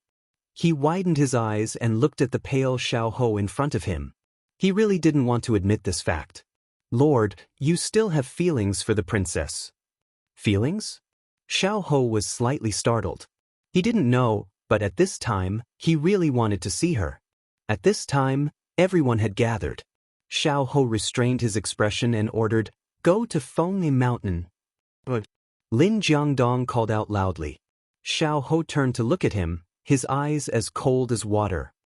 "Sir, what else do you want to say?" "Lord, at this time, you can't be tied down by love. Think about the plans we've made over the past 10 years, Lord." He knew that once Lord made up his mind, he wouldn't change it. But seeing the Lord so stubborn, he wanted to persuade him not to be impulsive. Xiaoho's eyes were deep. Because of his words, his mind flashed with the images of all the revenge he had done over the years. Finally, a white light appeared and he regained his clarity. "Sir, I haven't forgotten about the revenge, but to me, the most important thing now is Jijing. After saying this, he led his people out of the courtyard without looking back. Lin Jiangdong's face instantly turned pale. Looking at the figures in the distance, he couldn't help but shake his head. His Highness had given up just because he was one step away from the door. What a pity! In the King of England's residence. Master, His Majesty sent people to seal off the capital. Everyone has to go through strict checks. Our people spent a lot of effort and only 2 people went out. They were afraid of being discovered, so the others didn't dare to act rashly. Water Spirit looked troubled. She sent out dozens of pigeons yesterday, but she didn't expect the Sichuan Emperor to act so quickly. The entire capital seemed to be under surveillance. There were patrolling soldiers everywhere. Every street and alley was guarded. Anyone who looked suspicious would be stopped and questioned strictly. It was very unfavorable for their actions. I think His Majesty is guarding against us. Water Spirit, you came in through the secret passage, so you definitely didn't notice that there are many more people outside the residence. Those people are dressed as commoners and hang around outside all day, but they are actually watching our every move. I originally wanted to go out, but now I don't dare to go out casually. Hualing kicked the pillar angrily. He had never felt so sullen. If it wasn't for the little princess being in the palace and making them have scruples, he wouldn't even put these people in his eyes. Turin looked at the 2 of them and then looked sternly at the person behind the table. Master, even if His Majesty was guarding against you in the past, he never did it so obviously. It seems that this time, he plans to shed all pretense of cordiality with you. When Hualing and Water Spirit were complaining, Xiao Su's expression had been cold the entire time. When he heard Turin's words, he changed his posture and leaned against the back of the chair. His tone was cold, because he knows that no matter how much Ben Wang backed down in the past, he can't swallow the hatred of stealing his wife. Ethereal stood to the side. She rarely spoke, but now she couldn't help but say, Master, His Majesty is going too far. Is he planning to trap us in the capital? What does he want to do? Rather than saying that he is watching Ben Wang, it's better to say that he is afraid. But he is more excited. He has always wanted to force Ben Wang to act. He wants to know how many trump cards Ben Wang has, so he will definitely make a move next. It's just that Ben Wang can't guess at the moment. When Xiao Su said this, his gaze swept to Water Spirit. Have you found Ian's whereabouts? Water Spirit looked ashamed. Forgive this subordinate's incompetence. Even now, we still haven't found out where the young princess is in the Imperial Palace. The original guards in the Imperial Palace have all been replaced. It's a bitter situation. The spies we buried in the Imperial Palace can't even get close to the inner courtyard of the Imperial Palace. Many of the eunuchs and palace maids have been cleared out.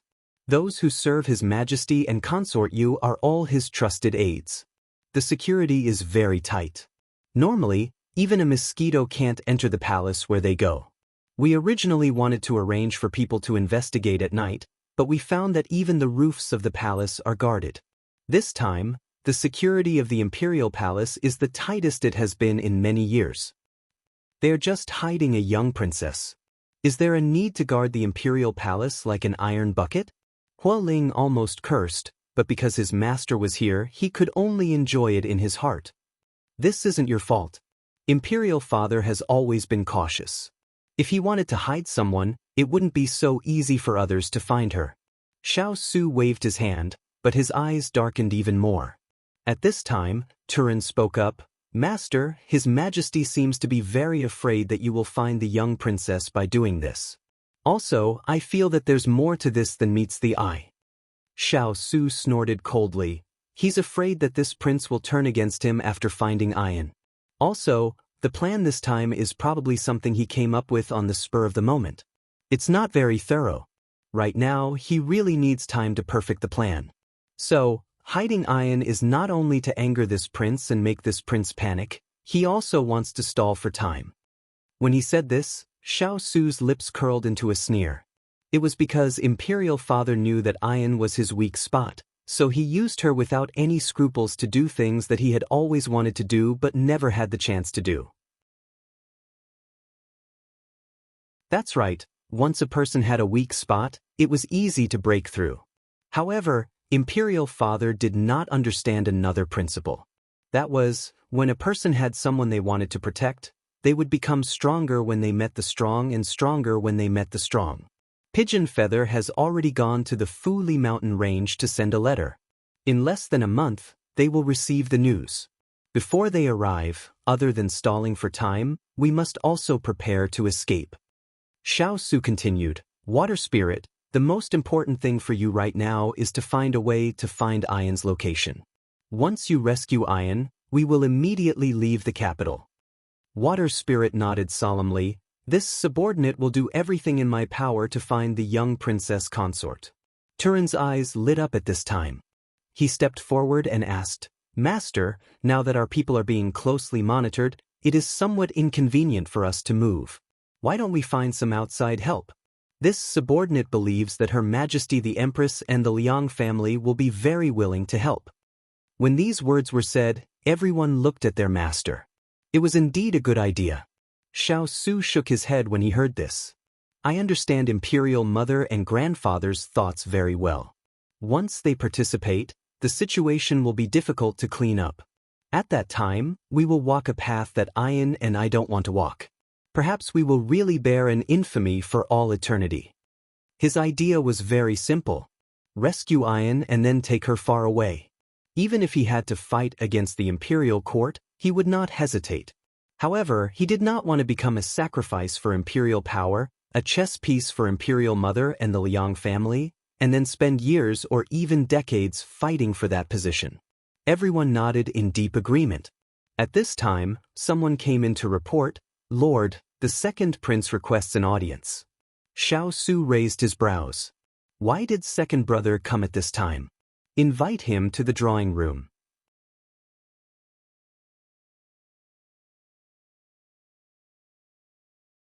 Chapter 1326.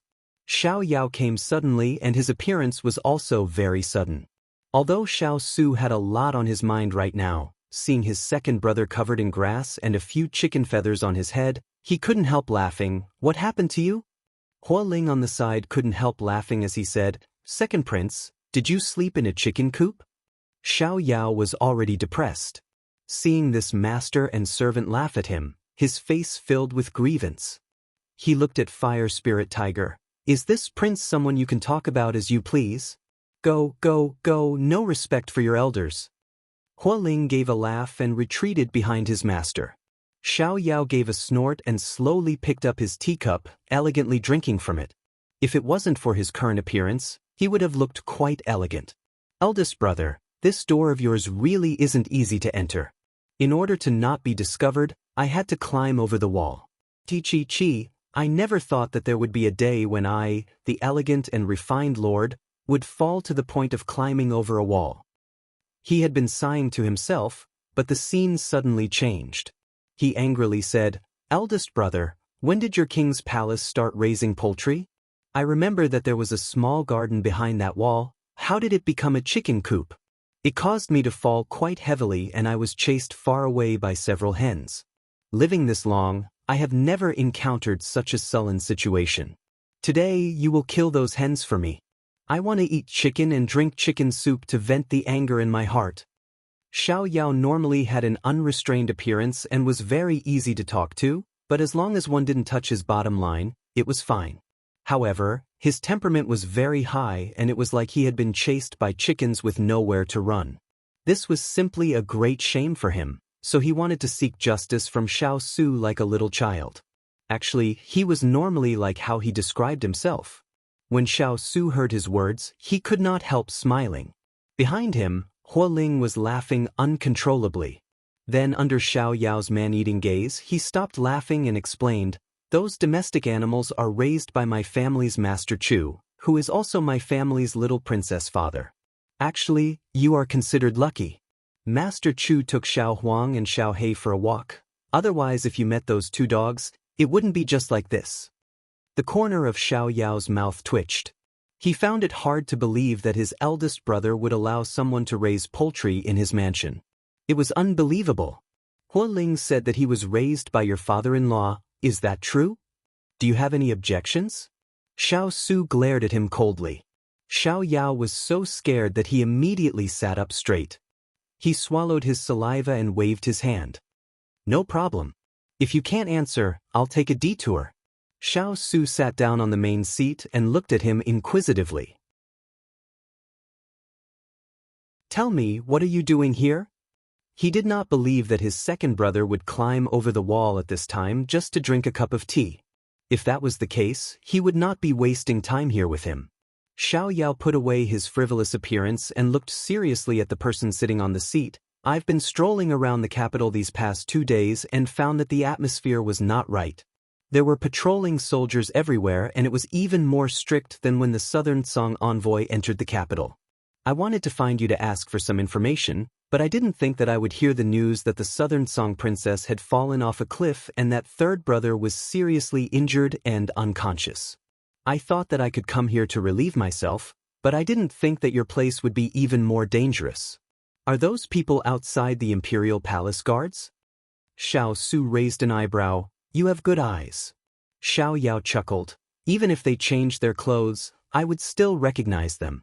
After so many years, Imperial Father has sent many people to catch me. I've almost become familiar with them. After saying this, he saw that he was unmoved. Xiao Yao rubbed his nose and entered the main topic.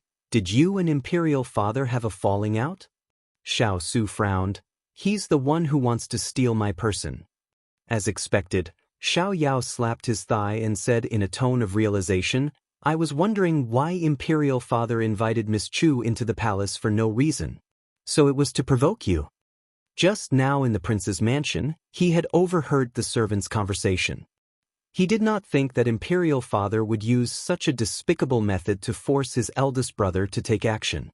So you came here to talk to me about these things? Xiao Su frowned.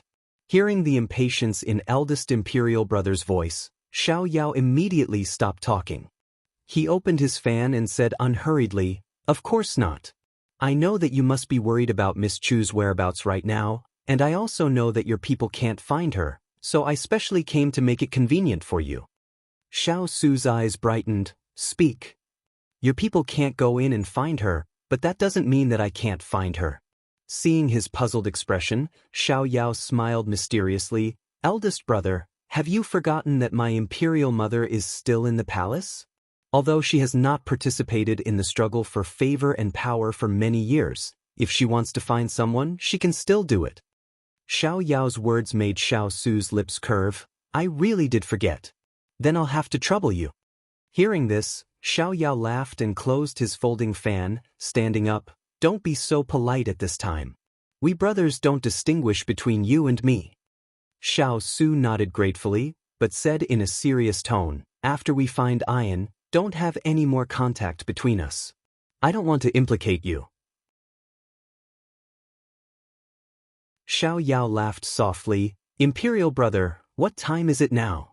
Don't always think about others. Also, your second brother is not an idiot. I know how to protect myself. You go about your business. I know what I'm doing. Wait for my good news. He patted Xiao Su's shoulder, then turned with a smile. But when he left the hall, the smile on his face slowly disappeared. Imperial brother, I haven't done anything for you in all these years.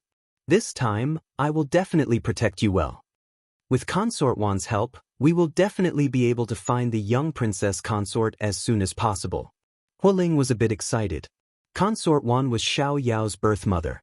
Looking in the direction Xiao Yao left, Xiao Su nodded with a faint smile.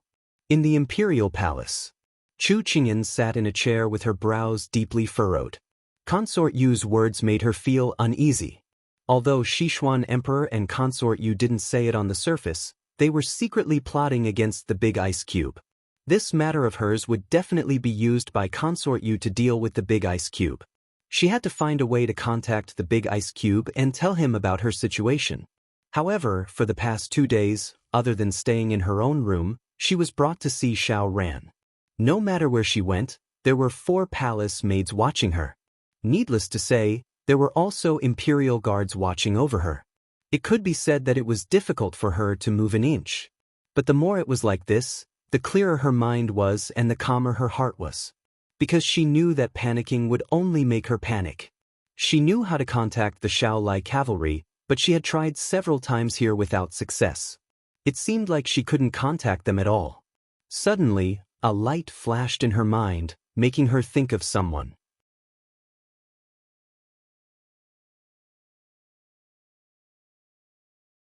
Chapter 1327. Chu Qingyan took out the bone whistle that she had hidden on her body. It was given to her by Dong Ting 5 years ago. Big Ice Cube's men might not be able to enter, but Dong Ting's men might not be able to enter. Thus, she decided to test out this bone whistle once she understood the changes in the guard shifts. At this time, hearing the sound, she immediately put away the bone whistle. "Miss Chu, His Highness is looking for you." The palace maid pushed open the door and bowed to her.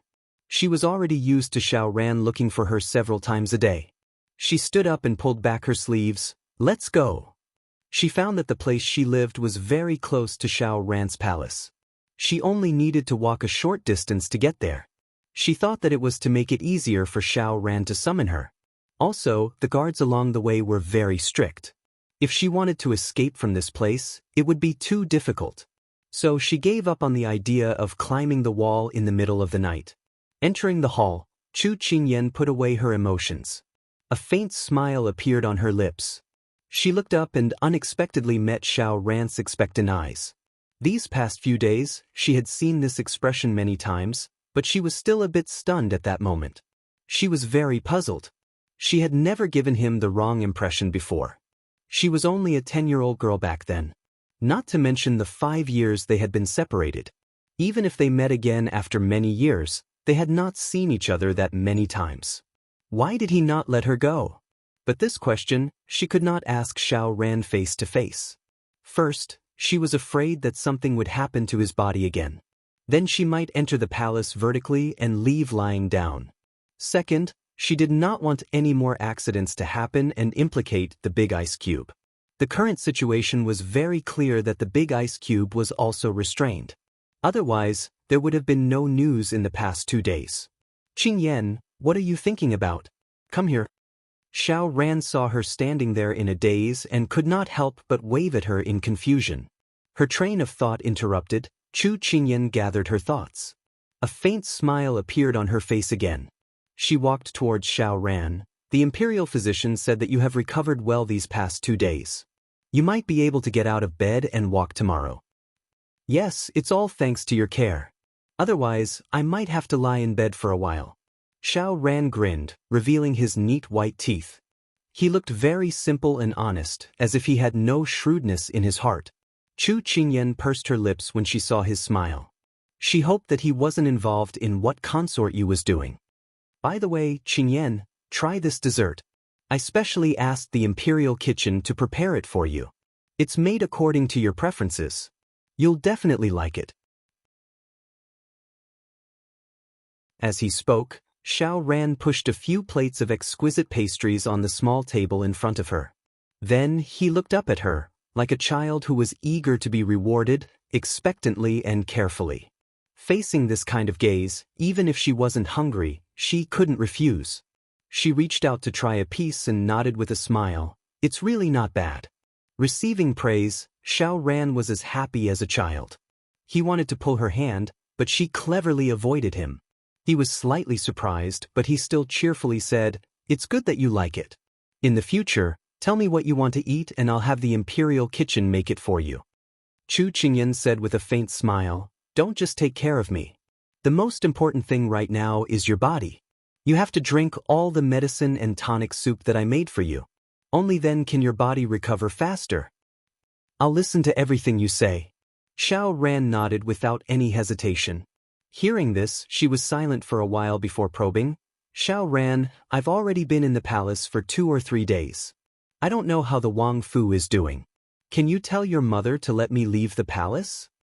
When she said this, Xiao Ran still had a faint smile on his lips, but the smile in his eyes disappeared. His voice was as usual with a bit of grievance as he said, "I'm seriously ill right now. How could you bear to leave the palace? Also, Imperial Brother is so powerful. Even without you, he can still manage the Wang Fu well, so it's fine if you stay a bit longer." "But I'm still worried." She shook her head as she said, You've been by Imperial Brother's side for so many years. You've only been by my side for a few days and you're already impatient? Xiao Ran's voice suddenly became low. He turned his back to her and only left her with a pitiful back. Chu Qingyan finally noticed the change in his mood and couldn't help but sigh in her heart. This Xiao Ran was like a child who couldn't get candy and was throwing a tantrum. In order to not make his illness worse, she could only compromise. Okay, I take back what I said just now. Your medicine is here, take it first. When she said this, Xiao Ran seemed to have been injected with chicken blood. When he saw the palace maid bring the medicine, he looked at her again. Chu Qingyan chuckled, you have hands and feet. If you do it yourself, you'll have ample food and clothing. Hearing her words that he hadn't heard in a long time, Xiao Ran seemed to have returned to the time when he first met her. The haze in his heart disappeared and he obediently took the bowl of medicine and drank it. This action stunned the palace maids on the side. It was the first time they saw His Highness take medicine so cooperatively. They couldn't help but give Chu Qingyan a hint of respect. Qingyan, when my body gets better, how about I play a song for you? Enin. One asked with great interest, the other answered carelessly. However, Xiao Ran's mind was on the song that he was going to play and didn't notice Chu Qingyan's absent-mindedness. And Chu Qingyan, who felt the subtle change in Xiao Ran's state of mind, felt that she couldn't stay here any longer and had to leave as soon as possible. So the two had their own thoughts. In the imperial study, Sichuan Emperor and the right Prime Minister were discussing. This time, Zhen wants to cut the weeds and eliminate the roots. Does right Prime Minister have any good suggestions? Sichuan Emperor said straightforwardly. The right Prime Minister was surprised by Xixian Emperor's straightforwardness. Thinking of what Xixian Emperor had done during this period of time, as well as his sister's private communication, he suppressed his surprise. For their faction, this was simply a great opportunity to eradicate the left Prime Minister's faction. Previously, he turned a blind eye and didn't participate because he was afraid that His Majesty didn't like his officials to overstep the bounds. Now that His Majesty had taken the initiative to speak, he could act boldly and decisively. This old official feels that if we want to cut off the King of England's escape route, we must control the Liang family and their disciples in the court. Otherwise, if we don't eliminate the roots, they will grow again when the spring wind blows. The right Prime Minister's obscure words made Sichuan Emperor's face brighten. You are worthy of being Zhen's capable minister. Sichuan Emperor stroked his chin and hesitated. The left Prime Minister's faction has a deep foundation and won't be so easily shaken. Beloved Minister, what good ideas do you have? The right Prime Minister smiled. Since he could sit in this position, he had to have some ability. This old official has a lot of evidence of the crimes of the right Prime Minister's faction over the years. I haven't had time to present it to Your Majesty. Now it can be used. Sichuan Emperor smiled when he heard this. That's good. The right Prime Minister smiled slyly. If this evidence was in normal times, it wouldn't be able to shake the Liang family at all. But now that His Majesty wanted to punish them, it didn't matter what the severity was. Any piece of evidence could consign the Liang family to eternal damnation. After waiting for so many years, this day finally came.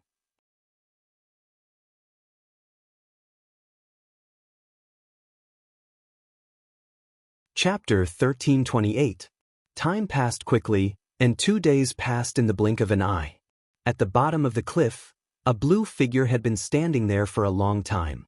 He coughed from time to time, and his face was completely pale.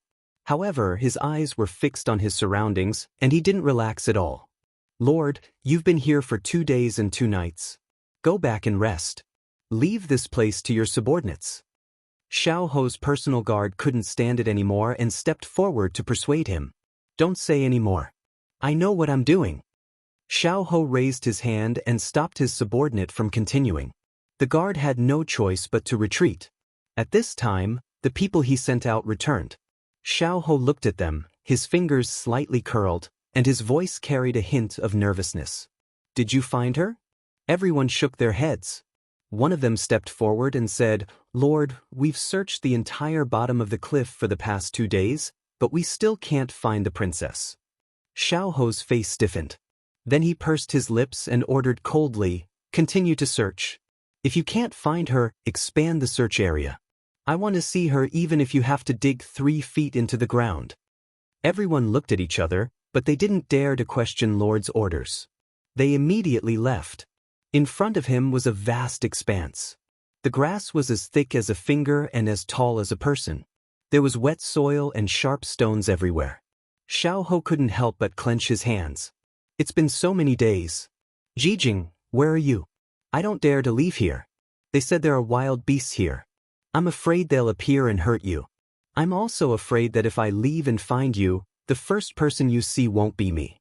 However, I'm even more afraid that I won't be able to find you. Lord, we've searched the east. There's no one. What about the west? No one. What about the south? Still, no one." Xiao Ho was silent. His entire body seemed to be shrouded in a huge shadow, making it impossible for others to see his current expression. However, one thing was certain. The aura emitted from his body was cold, lonely, and sorrowful. It was so strong. The guard standing in front of him suddenly mustered up his courage and said, "Lord, the wild beasts here appear and disappear unpredictably. Maybe the princess, she's already gone. He's no longer around?" These words were like a curse, constantly circling around his ears. At that time, she was still in his arms, laughing and bickering. Now, in the blink of an eye, someone was telling him that she might not be here anymore. He felt that someone was constantly digging in his heart, slowly hollowing it out. "Nonsense, continue. Lord, the brothers who went to the north to search have returned. And what are they carrying?" Someone cried out in surprise, attracting everyone's attention. Xiao Ho was stunned. She was already in front of him. A few guards carried a person and stopped in front of him. Then they gently put her down. The person was covered with a white cloth, so the person's appearance could not be seen clearly. However, the corner of her pink robe made everyone silent. "Lord, the princess has been found," the leader said, and then silently retreated. Xiao Ho stood rooted to the ground in a daze. He looked at the stretcher covered with white cloth. For a moment his mind went blank. It was as though he couldn't think. "What did you say?" He moved his lips and muttered. That person couldn't bear it and repeated, "It's the princess. The princess has been found." Xiao Ho shook his head and said in disbelief, "This prince hasn't verified it yet. It can't be her." As he said, his trembling hand slowly reached for the white cloth. When he touched the corner of the cloth, he subconsciously retracted his hand. He didn't want to admit it, but he was very frightened. Finally, he closed his eyes and pulled the white cloth away. Suddenly, a person whose face could no longer be seen clearly appeared in front of him. He fell from a high place and smashed into a huge rock in the north. His appearance was scratched by the sharp edges and his limbs were broken. The time of death was 3 days ago, which coincided with the princess's fall. Moreover, his figure and clothes were similar. The subordinate reported word by word, causing Xiao Ho's heart to sink to the bottom of the valley bit by bit. Although everyone was constantly verifying that this person was him, he still couldn't believe it. He bent down and stretched out his hand to touch her ankle, only to see the 7 exquisite locks obediently wrapped around that slender ankle. His pupils shrank and he staggered back a few steps. Pang Huang had put the 7 exquisite locks on her in order to restrain her. He had also given the key and compass to him to keep an eye on her. He remembered that in order to get the key, she had used all kinds of methods and even drugged him. Unfortunately, she had taken the wrong medicine and made a mistake. He had flirted with her, but in the end, the two of them had parted on bad terms. His eyes swept over the transparent jade bracelet on her wrist. He felt his chest tighten, as if his heart had been hollowed out. However, his eyes were still staring at the bracelet. 3 days ago, he had personally put it on her. In order to cure his poison, she had offered the most precious thing of a girl. He knew that she loved him deeply and didn't want to disappoint her. Thus, he had given the only thing his mother had left him to her, acknowledging that she was his only wife in this life. However, the jade bracelet was still there, but she had already passed away. Pooh! He spat out a mouthful of blood. Lord, Lord, in the hazy white light, he seemed to see a figure slowly walking toward him. Xiao Ho, didn't I tell you not to make yourself so miserable? Why won't you listen? Come back, I'll listen. He reached out, trying to touch the figure, but he was trapped in darkness. How many times in a trance, seems to see you flowing in a sea of people. Vaguely, you have appeared, in the blink of an eye, you have disappeared. You are like brilliant fireworks, how can I not miss you? In a remote courtyard in the capital. Young palace master, didn't you ask this subordinate to pay attention to the King of England's movements? This subordinate found that in the past 2 days, the King of England's people have been moving around frequently. Although many people have been fooled, they can't fool this subordinate. Xuanqi Zimo reported proudly. Higashio Motetsu supported his chin with one hand and leaned lazily against the couch. Did you find out the reason? Xuanqi Zimo chuckled. Not yet, but this subordinate has already arranged for people to investigate. There will be news soon. Higashio Motetsu nodded. Speaking of which, this young master hasn't seen the girl for a few days. She said that she would be leaving the city in a few days. Why hasn't there been any movement? Just as he was feeling puzzled, a sound suddenly came from the air. His ears twitched, and when he heard it clearly, he immediately got up from the couch and walked to the window to listen carefully. Young palace master, you. As soon as Xuanqi Zimo spoke, his master raised a hand to stop him. He immediately shut his mouth. His master's expression was very serious. Based on his experience, he should hide far away. Not good, something happened to the girl. After the sound stopped, Higashio Motetsu said in a low voice. How did you know? Xuanqi Zimo finally asked curiously. She was playing the bone whistle this young master gave her. She hasn't played it in so many years. This time, it's unusual and the direction of the sound. Higashio Motetsu looked into the distance, his eyes deep. It came from the palace.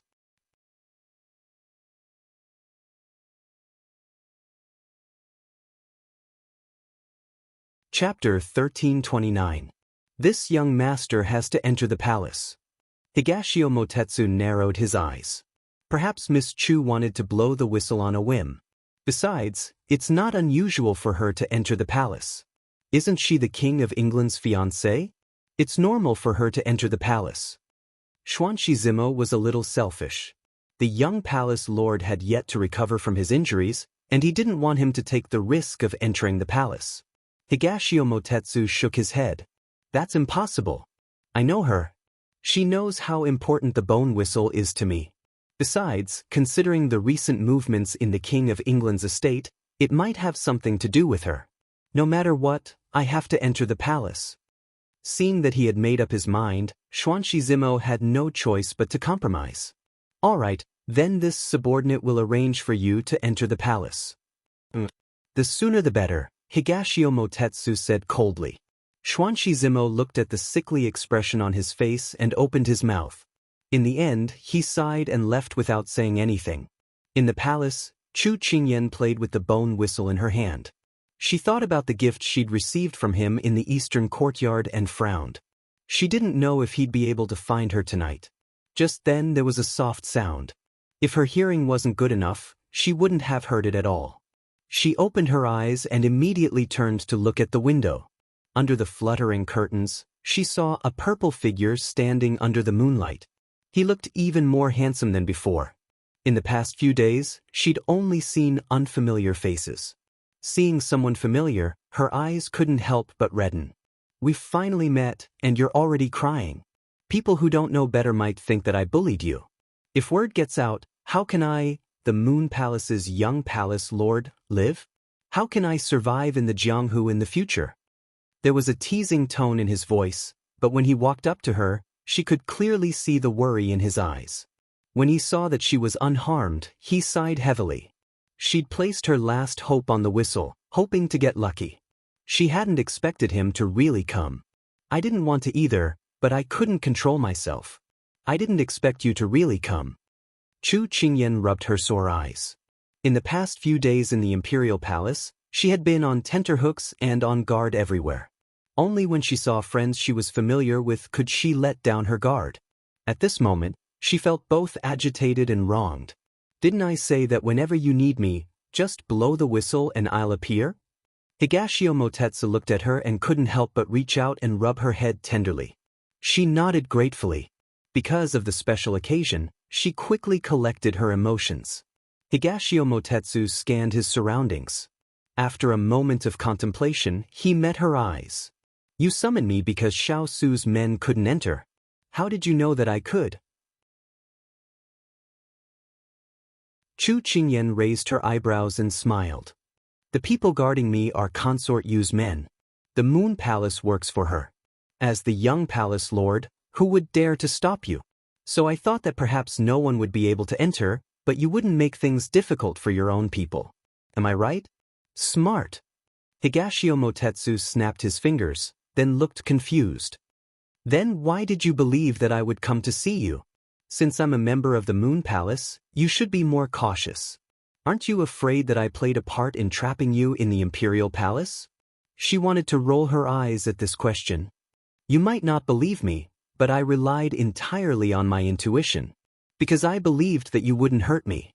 Chu Qingyan's confident tone made Higashio Motetsu burst with joy. He pressed his fan against his forehead and lowered his head to smile. His beauty instantly filled the hall. Even Chu Qingyan, who was used to seeing beauties, couldn't help but sigh in amazement. As expected, when a beauty smiled, it was enough to cause the fall of a city. However, she didn't dare to say this in front of him. You're right.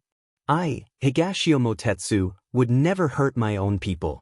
After laughing, he became serious. I haven't been involved in the affairs of the Moon Palace, so I didn't know that you were under house arrest here. I also didn't know what my father and consort you were plotting. However, one thing I can be sure of is that not only is the security in the Imperial Palace tight, but it's also the same in the city. The atmosphere is very tense, as if a fight could break out at any moment. I guess. His gaze fell on Chu Qingyan, his expression grave. It should be related to you and Xiao Su. To be more precise, it should be targeting Xiao Su. Consort Yu wants Xiao Ran to take the position of crown prince, so she has to get rid of Xiao Su. This is without a doubt. Otherwise, she won't be able to convince those ministers in the imperial court who insist on the seniority. How despicable! Chu Qingyan angrily slammed the table. She had been suppressing her anger for a long time, and now she had nowhere to vent it.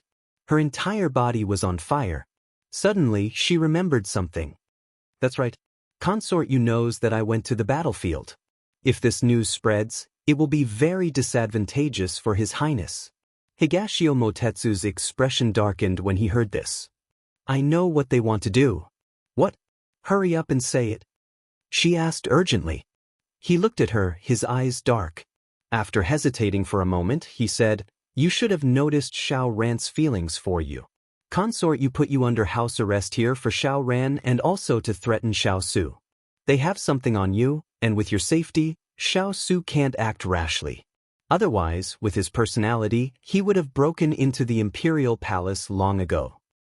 You're under their control this time. In the end, Higashio Motetsu made this definition. Chu Qingyan frowned and pursed her lips. Her eyes were filled with deep confusion. But we've already planned to leave the capital. Why are they still chasing after us? Could it be that they want to force us into a desperate situation? Aren't they afraid that a cornered dog will jump over a wall and a cornered rabbit will bite? I'm afraid that's their goal. Higashio Motetsu replied mildly. What? She cried out in shock. Higashio Motetsu said seriously, It's like two gamblers. Neither of them knows the number of the other's dice. If you don't want to gamble, you can tell the other that your number is very small. However, the other party doesn't believe you and insists that you open the lid. Now, this is their worry. They're worried that you're trying to trick them, so they'd rather force Xiao Su to make a move and then eliminate the source of trouble. Damn it. She gritted her teeth angrily. It's been so many years. If His Highness wanted that position, he would have done so long ago. Why wait until now? Moreover, the most troublesome thing is that the one controlling everything is the Emperor. Therefore, Xiao Su's chances of winning this time are not very high. You must be prepared for a life and death struggle. He was familiar with the strength of the Moon Palace sect. After so many years, not only did they have an unshakable position in the Jianghu, but they had also slowly infiltrated the court. Therefore, if the Moon Palace sect and the Fu family joined forces, and with the help of the Sichuan emperor, it would be difficult for Xiao Su to escape unscathed. He sighed softly and then looked at her with bright eyes. Then what do you want me to do for you? I can take you out of the palace.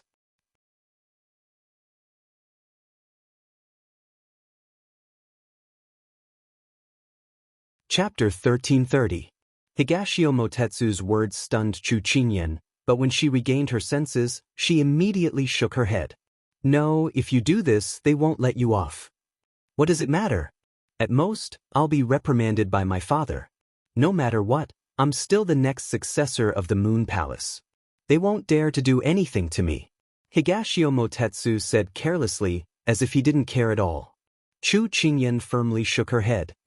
It's not that easy to take someone away from here. Moreover, there are experts from the palace all around. I believe that you won't have any problems with one against a few, but with so many people, you won't be able to fight them. Moreover, she closed her eyes and a trace of anger flashed across her face. She gritted her teeth and said, My internal energy has already been sealed by them. Right now, I'm just an ordinary person. Not only can I not help you, I might even drag you down. That's why I can't leave. After falling asleep that night, when she woke up the next day, she noticed that something was wrong with her body. It seemed that the problem came from the fragrance that she smelled that night. Hearing this, he immediately grabbed her wrist to check her pulse. After a moment, he let out a long breath and narrowed his eyes. As expected, it's already been sealed. It seems that their plan this time is imperative. That's what I'm worried about. But right now, I can't leave and His Highness's people can't come in. This makes me even more worried. Chu Qingyan withdrew her hand and strolled around the room with a heavy heart. Then is there anything that I can help you with? Looking at the beautiful figure under the light, he felt worried for her and blurted out. Chu Qingyan turned around and was silent for a moment before saying, This time, I called you here because I need your help with something. His Highness must be very worried about me being here, so I want you to help me send a message. Tell him that I'm fine and that Consort Yu already knows that I'm on the battlefield. Tell him to be more careful. Is that all? He raised his eyebrows. Yes, that's all. She nodded and smiled. I believe that he will keep me safe, so there's no need to say anything else. The unconditional trust in Chu Qingyan's eyes made his heart tremble slightly. In this kind of situation where both sides couldn't protect themselves, she could still firmly believe in Xiao Su. He didn't know if she was too stupid or too confident, but he couldn't refute it.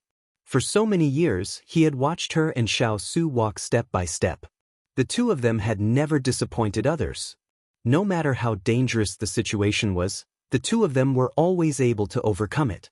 He suddenly felt envious and jealous at the same time. How he wished that the person by her side was him. How he wished that he could also gain her deep trust. All right, At this moment, the crisp sound of a flute came from outside the room. Both of them were stunned. To be able to play a flute in the heavily guarded palace, that person's identity was definitely not ordinary. Dongting, you leave first. Be careful and don't let anyone find you, Chu Qingyan immediately warned. You be careful too. If there's anything, blow the bone whistle to contact me. He also knew that it wasn't good to stay here for long. He didn't want to cause trouble and implicate the little girl. He nodded without any objection and then quickly left the way he came. After sending Dongting away, Chu Qingyan took a deep breath and then walked out of the room. Such a clear sound, there was only one possibility. The flute player was in her courtyard. Sure enough, when she stood at the door, she saw a figure standing under a tree with his back to her. A delicate and light blue robe fluttered in the night wind. He was tall and slender, holding a jade flute in his hand. He was elegant like an immortal. Under the hazy moonlight, it was really pleasing to the eye. But when that person turned around, the admiration in her eyes suddenly froze. Xiao ran? At this time, he didn't put down the flute and continued to play. but he slowly approached her. His gaze was warm like water, but his eyes were burning like fire. It was hard for her to imagine that such extreme emotions could be vividly expressed in a pair of eyes. When he arrived in front of her, Xiao Ran's lips hooked up. His fingers fluttered, nimbly playing the flute. A pleasant and moving melody flowed out. The moonlight, the beautiful man, and the sound of the zither formed a beautiful and bewitching picture. If it was someone else, she would be stunned. But when she heard what song he was playing, her expression became calmer and there was no smile in her eyes. Xiao Ran's thoughts were all on her. At this time, he could clearly feel the change in her mood. The notes he played became softer and softer. Finally, he put down the jade flute and looked at her in panic. "Qingyan, did I not play it well?" Chu Qingyan calmly looked at him. After a while, she slowly said, "It was good, but you shouldn't have played it for me." Xiao Ran didn't even have time to be happy after receiving confirmation. The last sentence was like a bucket of cold water being poured over his head. He bit his lip and said, "Why? You will be engaged in half a month's time. You should play this song for Miss Jing," she said to him patiently. He was still a child and should be guided more. When he heard, he immediately argued, "This song was meant to be played for my beloved. I don't have any feelings for her." "Qingyan, don't misunderstand." "I didn't misunderstand." Chu Qingyan's expression became serious and her voice also became more solemn. "It's because of the meaning behind this song that you can't play it for others. I can't either. You're still young and ignorant about matters of the heart. It's very possible that you'll mistake friendship for love. I'm young." "Qingyan, you're younger than me by 3 years." Xiao Ran impatiently stepped forward. "I truly like you. Why do you always misunderstand me?" "Xiao Ran, I'm your future imperial sister-in-law. Do you think it's appropriate for you to be like this?" Chu Qingyan's voice hardened. Those who knew her well knew that she was close to exploding. So she was still worried about this. Xiao Ran's expression softened. "If you're worried about imperial brother, don't worry. I'll compensate him. After all, you two were forced to be together because of that imperial edict. As long as imperial father says it, your marriage won't count. In the future, we can be together openly." Chu Qingyan was also angry at this time. "Xiao Ran, where did we give you the wrong impression that we were forced to be together? Your imperial brother and I love each other. How many times do I have to say this before you'll listen?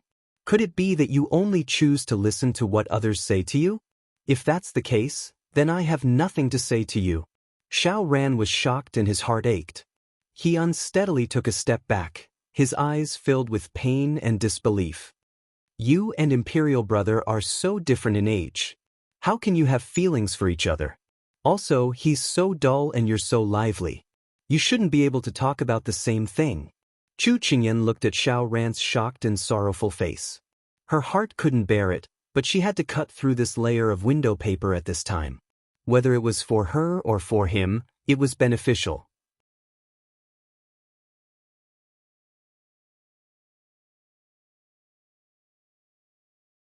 Chapter 1331. Xiao Ran, do you believe that there is fate in this world?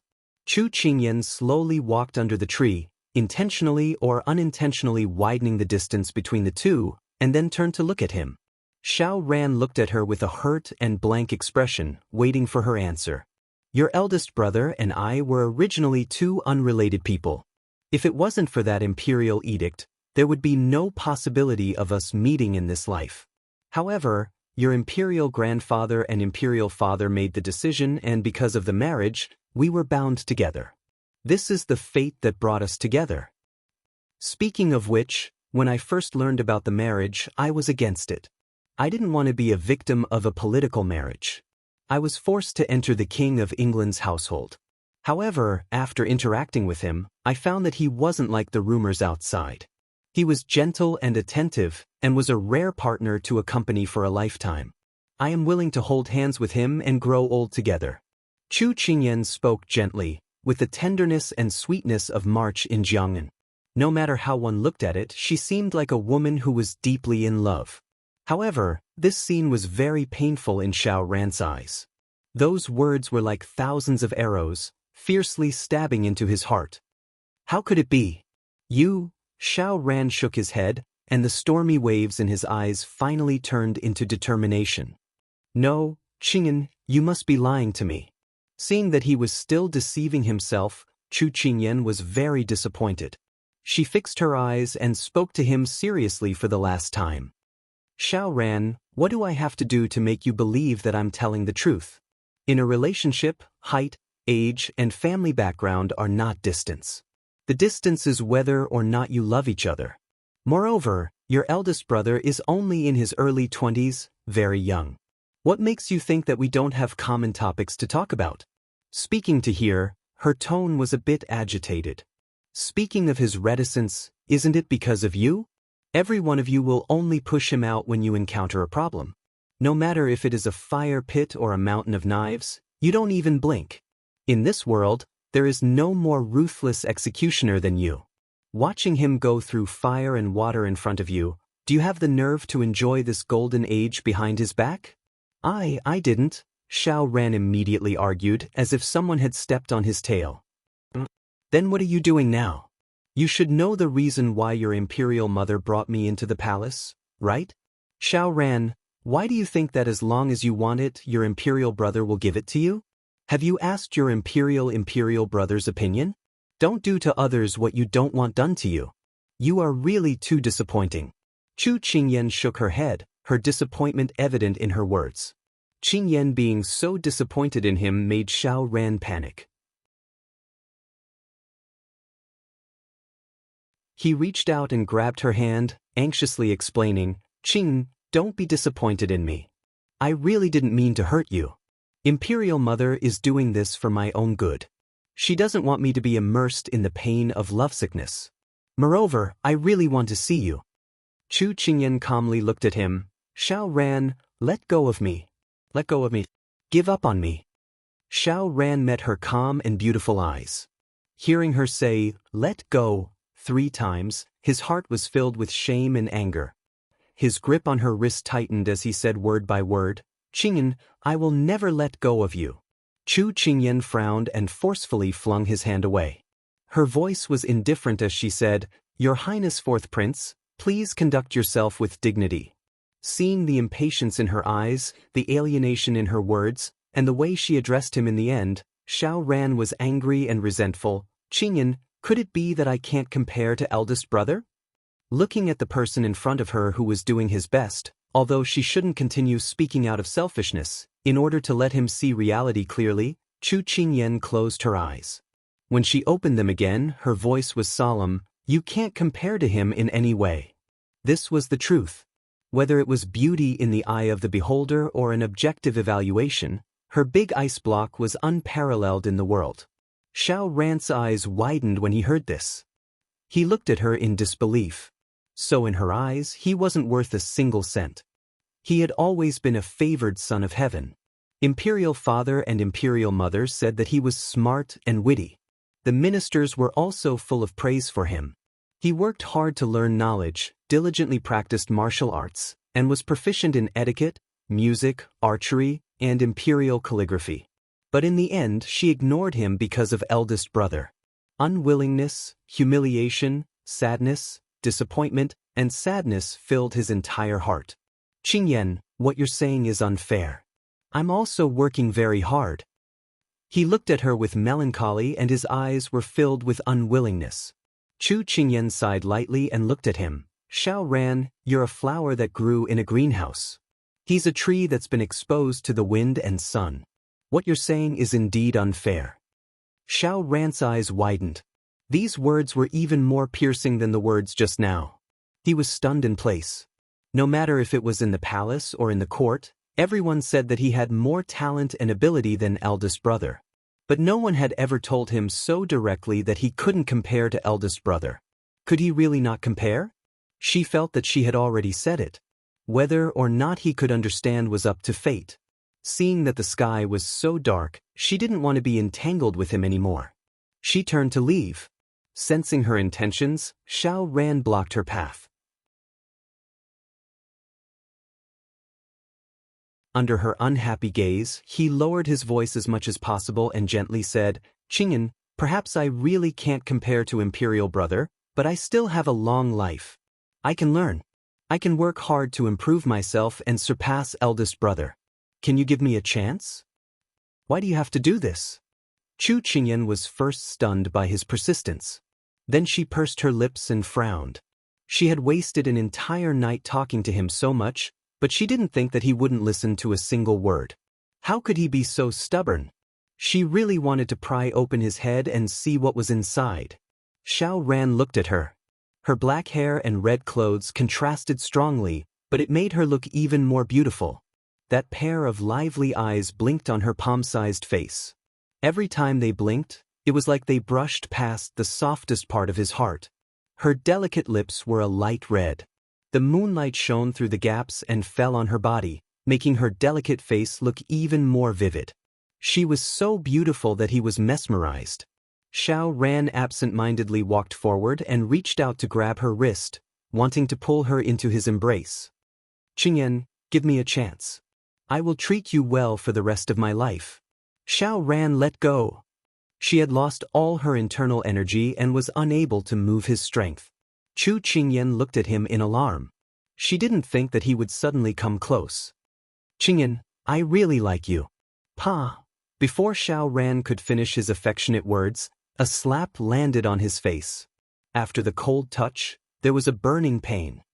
He took a step back and looked at the person in front of him with red eyes in disbelief. "Qingyan, you hit me?"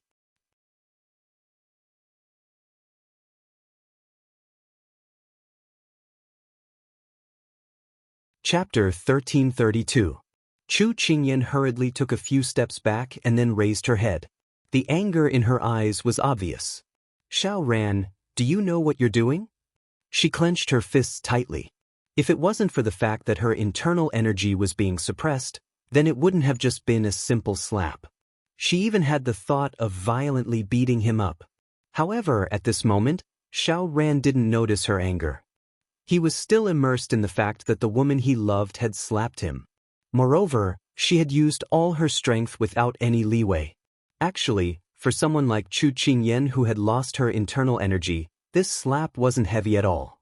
However, in Xiao Ran's eyes, it wasn't just a slap. She had ignored his feelings and stepped on his sincerity.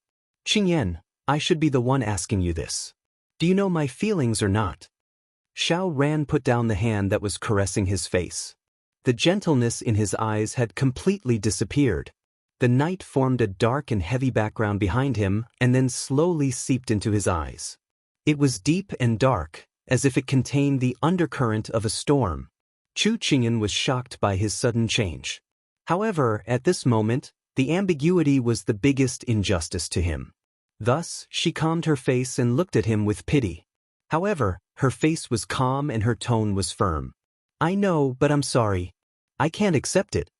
The person that he yearned to protect and couldn't bear to hurt was standing in front of him with her red lips and white teeth.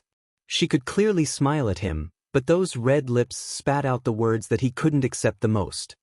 He felt that the sincerity that he had given had all become a joke. In fact, he knew that although many people praised him on the surface, they often compared him to his eldest brother. His eldest brother was brave and good at fighting while he accomplished nothing. His eldest brother was supported by the people while he was worthless.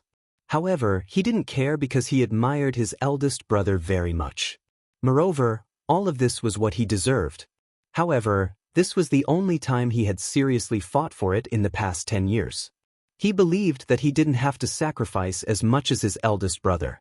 How did he get such a result? That pair of gentle and kind eyes narrowed, and a malicious glint appeared in them. "Qingyan, I won't let go of you, and one day, I'll make you take back what you said. Stay by my side willingly." The change in Xiao Ran's eyes was so gloomy that it sent chills down one's spine. Chu Qingyan was stunned. Then, she said in a deep voice, "What do you want to do? You should rein in your horse before it's too late." "Pull back from the brink?" Xiao Ran lowered his eyes. His eyes were covered by the shadows cast by his eyelashes and his true emotions couldn't be seen clearly. She could only hear a mocking smile from his thin lips. "Qingyan, There's no turning back now that I've fallen for you.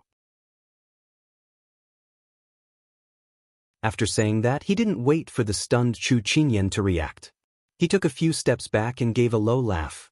Then he slowly turned around and stepped on the shattered moonlight as he slowly left. Chu Qingyan looked at his back. It was lonely and bleak, but it also made her heart uneasy. Her words tonight wouldn't have the opposite effect, right? But if she could let him clearly know her feelings, he wouldn't blindly try to separate her from the big ice cube anymore.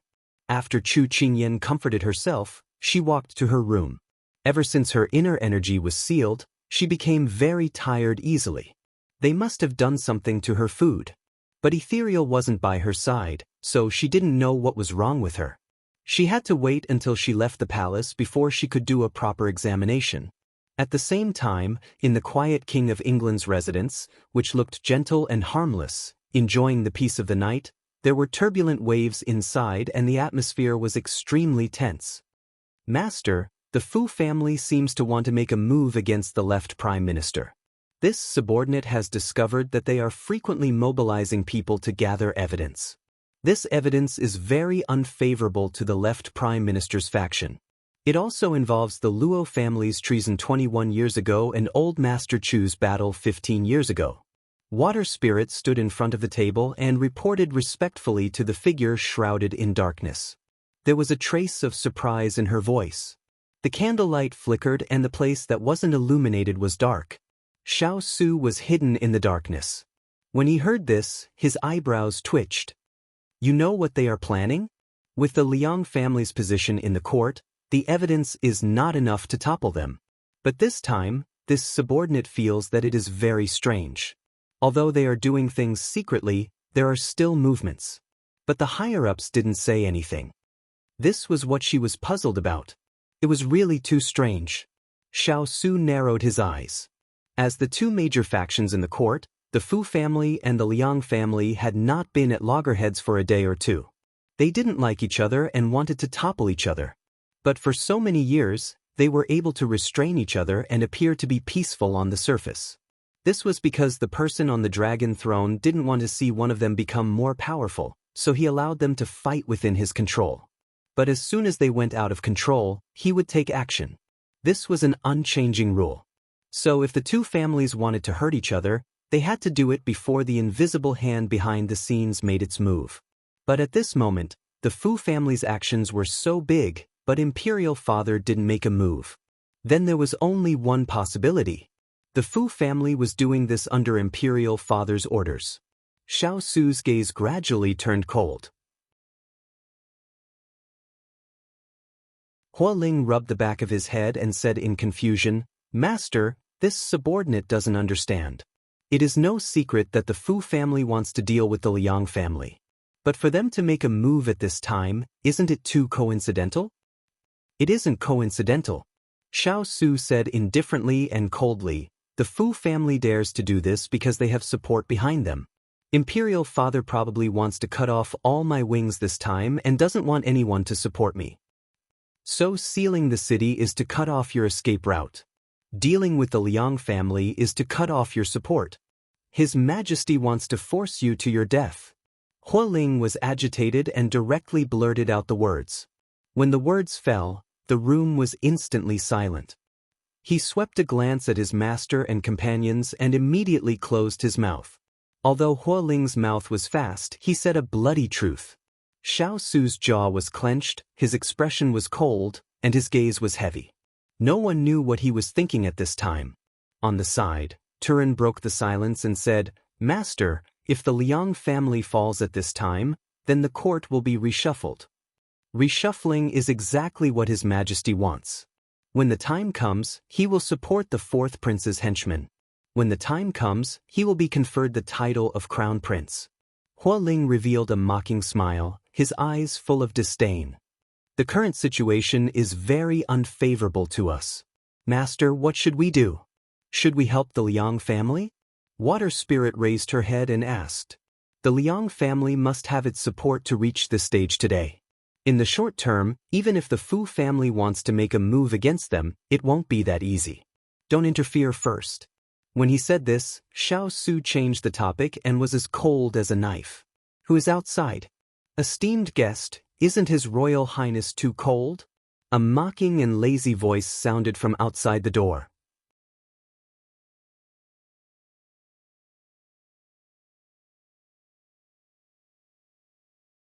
Chapter 1333. When he said this, Turin and the others were stunned. They hadn't noticed that there was someone outside the door. They were both shocked and vigilant. Hualing looked at the table and after receiving permission, he quickly walked forward. He reached for the sword at his waist with one hand and opened the door to the study with the other. When the wooden door opened, the person outside entered their sight. A man in a bright reddish-purple robe was lazily leaning against a pillar with a golden folding fan in his hand. When he saw who it was, he stopped spinning the fan. At this time, when they saw that he was the Moon Palace's young master, Turin, Water Spirit, and the others all had serious expressions. They pulled out their weapons and coldly surrounded him. Everyone knew that the Moon Palace worked for Consort Yu. Their little princess was taken away by Consort Yu. Now that he had walked right into their trap, how could they let him go so easily? Is this how you treat your guests? Higashio Motetsu looked at the people surrounding him and directly looked at Xiao Su. His voice was filled with provocation. Hualing turned his wrist when he heard this. He wanted to attack him. At this time, an indifferent voice came from the study, "Let him in." When this was said, Turin and the others looked at each other. They couldn't help but put away their swords and take a step back. Turin reached out with an indifferent expression, "My master invites you in." Higashio Motetsu's brows slightly jumped. He opened his fan with a pa sound and walked into the study while waving it. Hualing on the side frowned. This person was fearless, as if he was just walking into his own study. He looked at Turin. Turin also frowned and was on his guard. "Prince Ing, we have at least met a few times. Coincidentally, this young master had also assisted the little girl to save your life 5 years ago. Why is it that we do not even have a cup of tea when we meet today?" Higashio Motetsu walked in and ignored Xiao Ran's cold gaze. He sat down on the side and began to pick and choose.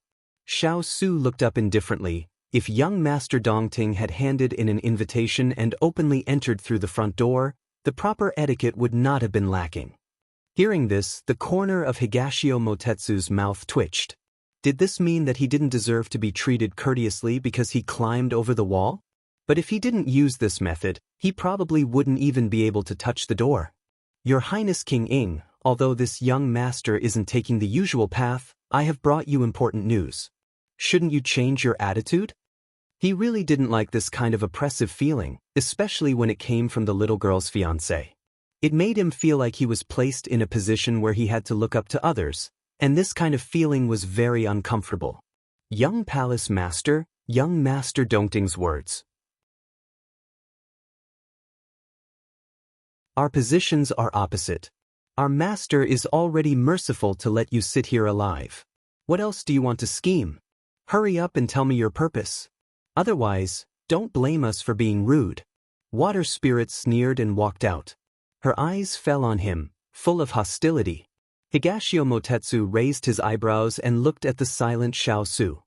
He knew that he had acquiesced to his subordinate's questioning. He couldn't help but curl his lips.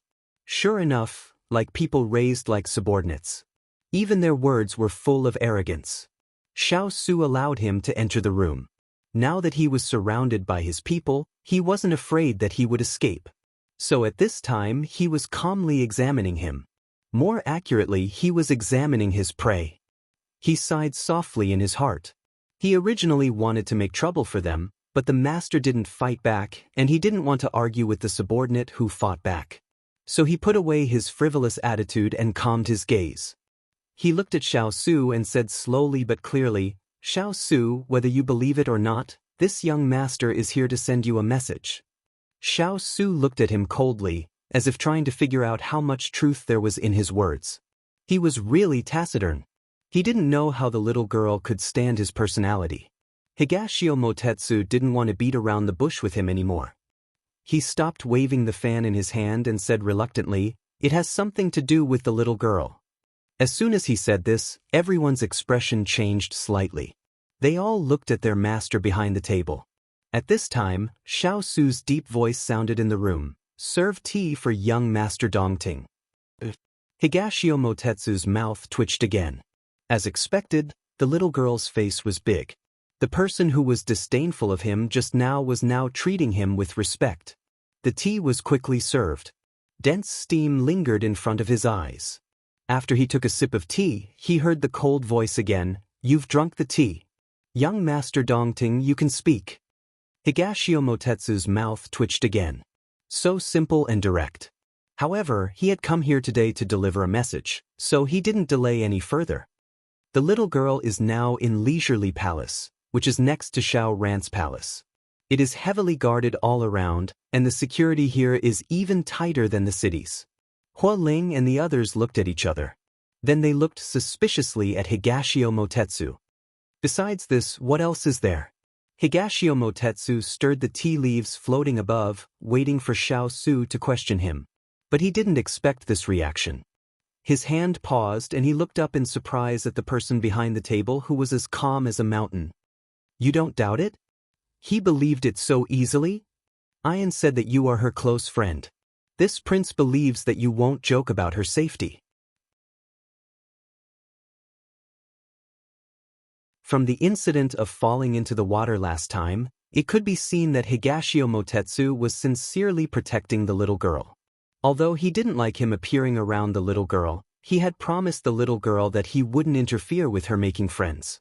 And after he made sure that this person wouldn't hurt her, even if they were on opposite sides, he wouldn't hurt him for the time being. Moreover, Xiao Su's eyes fell on Higashio Motetsu's chest. His eyes were like torches. Also, with your current strength, do you think you can escape from my elite soldiers? Although he seemed fine, he could feel that his aura was chaotic. If he hadn't suffered heavy internal injuries, he wouldn't have caused an expert's aura to be chaotic to this degree. Higashio Motetsu felt his intense gaze and pursed his lips. Xiao Su was right. He had lost 40% of his internal strength and his internal injuries were serious. Of the remaining 60%, he could only use 50%. This person was truly terrifying. If it wasn't for the Moon Palace's Qinggong, he would have been discovered as soon as he entered the palace. He met the gaze that couldn't be ignored and the smile on his lips faded a bit. To be able to make such a direct threat, I'm afraid it's only you, His Royal Highness. You're right, there's a message, but this young master feels that I've been treated unfairly, so I refuse to pass on the little girl's message. Higashio Motetsu's words made Xiao Su's pupils shrink. The excitement in his eyes wasn't because of Higashio Motetsu's arrogant threat, but because of the last sentence, the little girl's message.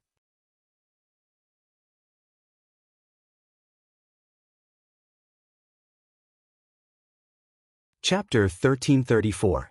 They had never seen someone who didn't play by the rules like this. He clearly knew how worried they were about the little princess, but he kept them in suspense at this time. Water Spirit and the others were filled with anger. They pointed their swords at Higashio Motetsu without any explanation. Turin coldly said, "Don't make a final struggle. What message does my little princess want you to pass on? If you don't say it, don't blame us for being impolite." Higashio Motetsu's eyes swept over the sword that was right in front of him. He looked at Xiao Su with a roguish expression and said in an irritating tone, "His Royal Highness, how can your subordinates not have any manners at all? And if my hand trembles, it doesn't matter if I lose my life, but the important thing is that the little girl's message will sink like a stone into the sea." Everyone was so angry that their teeth itched. Hua Ling wanted to ask his master to give the girl to him, but he would definitely pry open this person's mouth. At this time, Xiao Su raised his hand, "Put down your swords." Although they were unwilling, Turin and the others still put away their weapons. Higashio Motetsu shrugged and continued to pour tea into his mouth. "Ayan, what message does she want you to pass on?" Xiao Su's voice sounded again, but it was different from before. This time, there was a slight fluctuation in his emotions. Although it was very subtle, Higashio Motetsu still caught it. His hand that was holding the teacup paused and a strange light flashed in his eyes. In the end, he still put down the teacup and calmly looked at him. She wants me to tell you that she is fine and is not in danger right now, and Xiao Su was very happy with the first half of what he said. His heart that had been hanging for the past few days could finally relax a little. After so long, this was the first time he had been separated from her for so long. Moreover, it was in a situation where he didn't know if she was in danger. Although he was calm in front of his subordinates, he was actually very anxious inside. He wasn't afraid that he couldn't save the little fellow, but he was afraid that she would be treated inhumanely during this time. Because in this world, it only took a moment to make a person wish they were dead. He was afraid that before he arrived, the little fellow would be hurt. That was something his life couldn't bear. However, the second half of what Higashio Motetsu wanted to say made Xiao Su narrow his eyes again and coldly look at him. As a man, Dongting Wangyu found it hard to open his mouth because of what the little girl had said. However, when he felt Xiao Su's cold and sharp gaze, he sneered inwardly. Sure enough, it was not easy to be a mouthpiece. But at this point, it would be unreasonable to delay any further. He leisurely brushed away the non-existent dust on his clothes, and then coughed lightly before saying, "I asked her if she had anything else to pass on besides that message. She said no, because she believed that you would keep her safe, so there was no need to say anything else." Just how much trust did she have to have in order to entrust her life to him without any hesitation? Higashio Motetsu raised his head and looked at the person in black robes with a silver mask sitting in the shadows. He was clearly in existence as cold as ice, so why was he able to receive such treatment from a person who was as bright as the warm sun? Could it be that only extremes could keep extremes? Thinking of this, he couldn't help but shake his head. He wanted to smile, but his heart was abnormally bitter. Xiao Su didn't notice Higashio Motetsu's reaction. His heart, which had been tense all this time, had softened because of those words. His fingers on the table moved slightly, as if he was tracing the beauty's face. His eyes rippled with gentleness, but that emotion only lingered for a moment before it was completely restrained.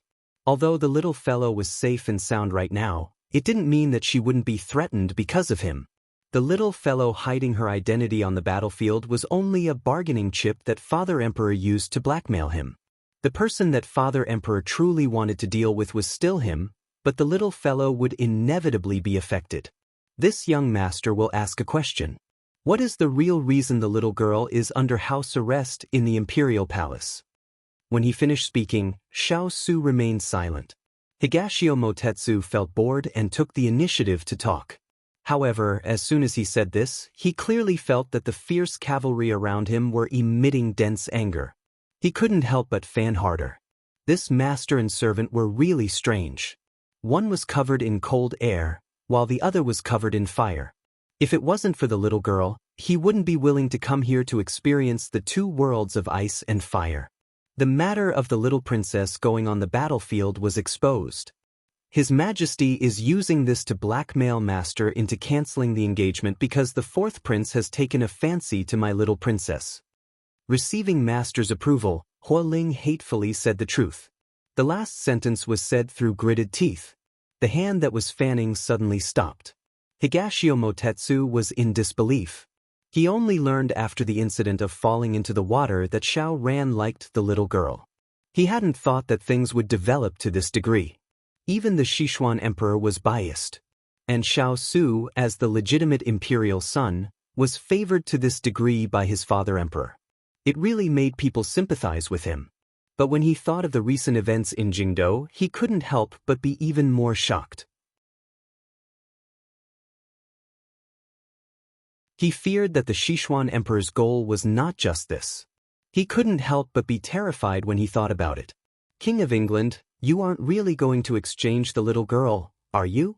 Faced with Higashio Motetsu's question, Xiao Su smiled coldly. This king is not the kind of person who is greedy for life and afraid of death. Higashio Motetsu couldn't help but tighten his grip on his fan. The situation had changed. The Sichuan emperor wanted to force Xiao Su to make a move, and Xiao Su's attitude just now had undoubtedly made it clear that he intended to fight to the death with the Sichuan imperial family. He hadn't made a move yet because the little girl was still in the other party's hands. Thinking of the conditions that Father Emperor had mentioned before, Xiao Su's expression was indifferent. Father Emperor had proposed a very stupid exchange. Even if he gave up on himself, he couldn't give up on the little fellow. "You're still not leaving?" Higashio Motetsu was deep in thought when he suddenly heard Xiao Su's cold voice. His mouth couldn't help but twitch. Burning the bridge after crossing the river was so natural. However, he couldn't stay for too long. Otherwise, if his father found out, he wouldn't be able to explain himself. But after standing up, he looked straight at the person behind the table. "Xiao Su, if you want to save the little girl, if you need me, Higashio Motetsu, feel free to ask." He was talking about Higashio Motetsu, not the Moon Palace. Xiao Su understood what he meant, but coldly refused.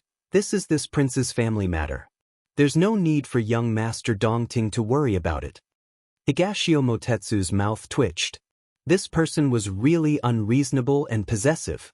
If the little girl didn't really treat him as a friend, he probably would have been chopped into pieces. In fact, he didn't understand Xiao Su.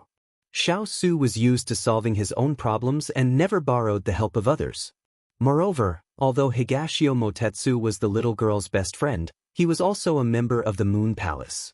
It was already extremely benevolent of him to personally deliver the message. There was no need to drag him into this because sooner or later, they would meet on the battlefield. Then just pretend that this young master didn't say anything. Higashio Motetsu pursed his lips and turned to leave. At this time, a voice came from behind him. "The people in the estate can treat your injuries." You're tuning in to the Passion Pages YouTube channel. We're so grateful for your support, and don't forget to subscribe to join us on this incredible journey through captivating stories. Your generosity through donations truly makes a world of difference, as it's the primary source of revenue that allows me to expand and enhance this channel for you. Thank you from the bottom of my heart for being a part of this adventure.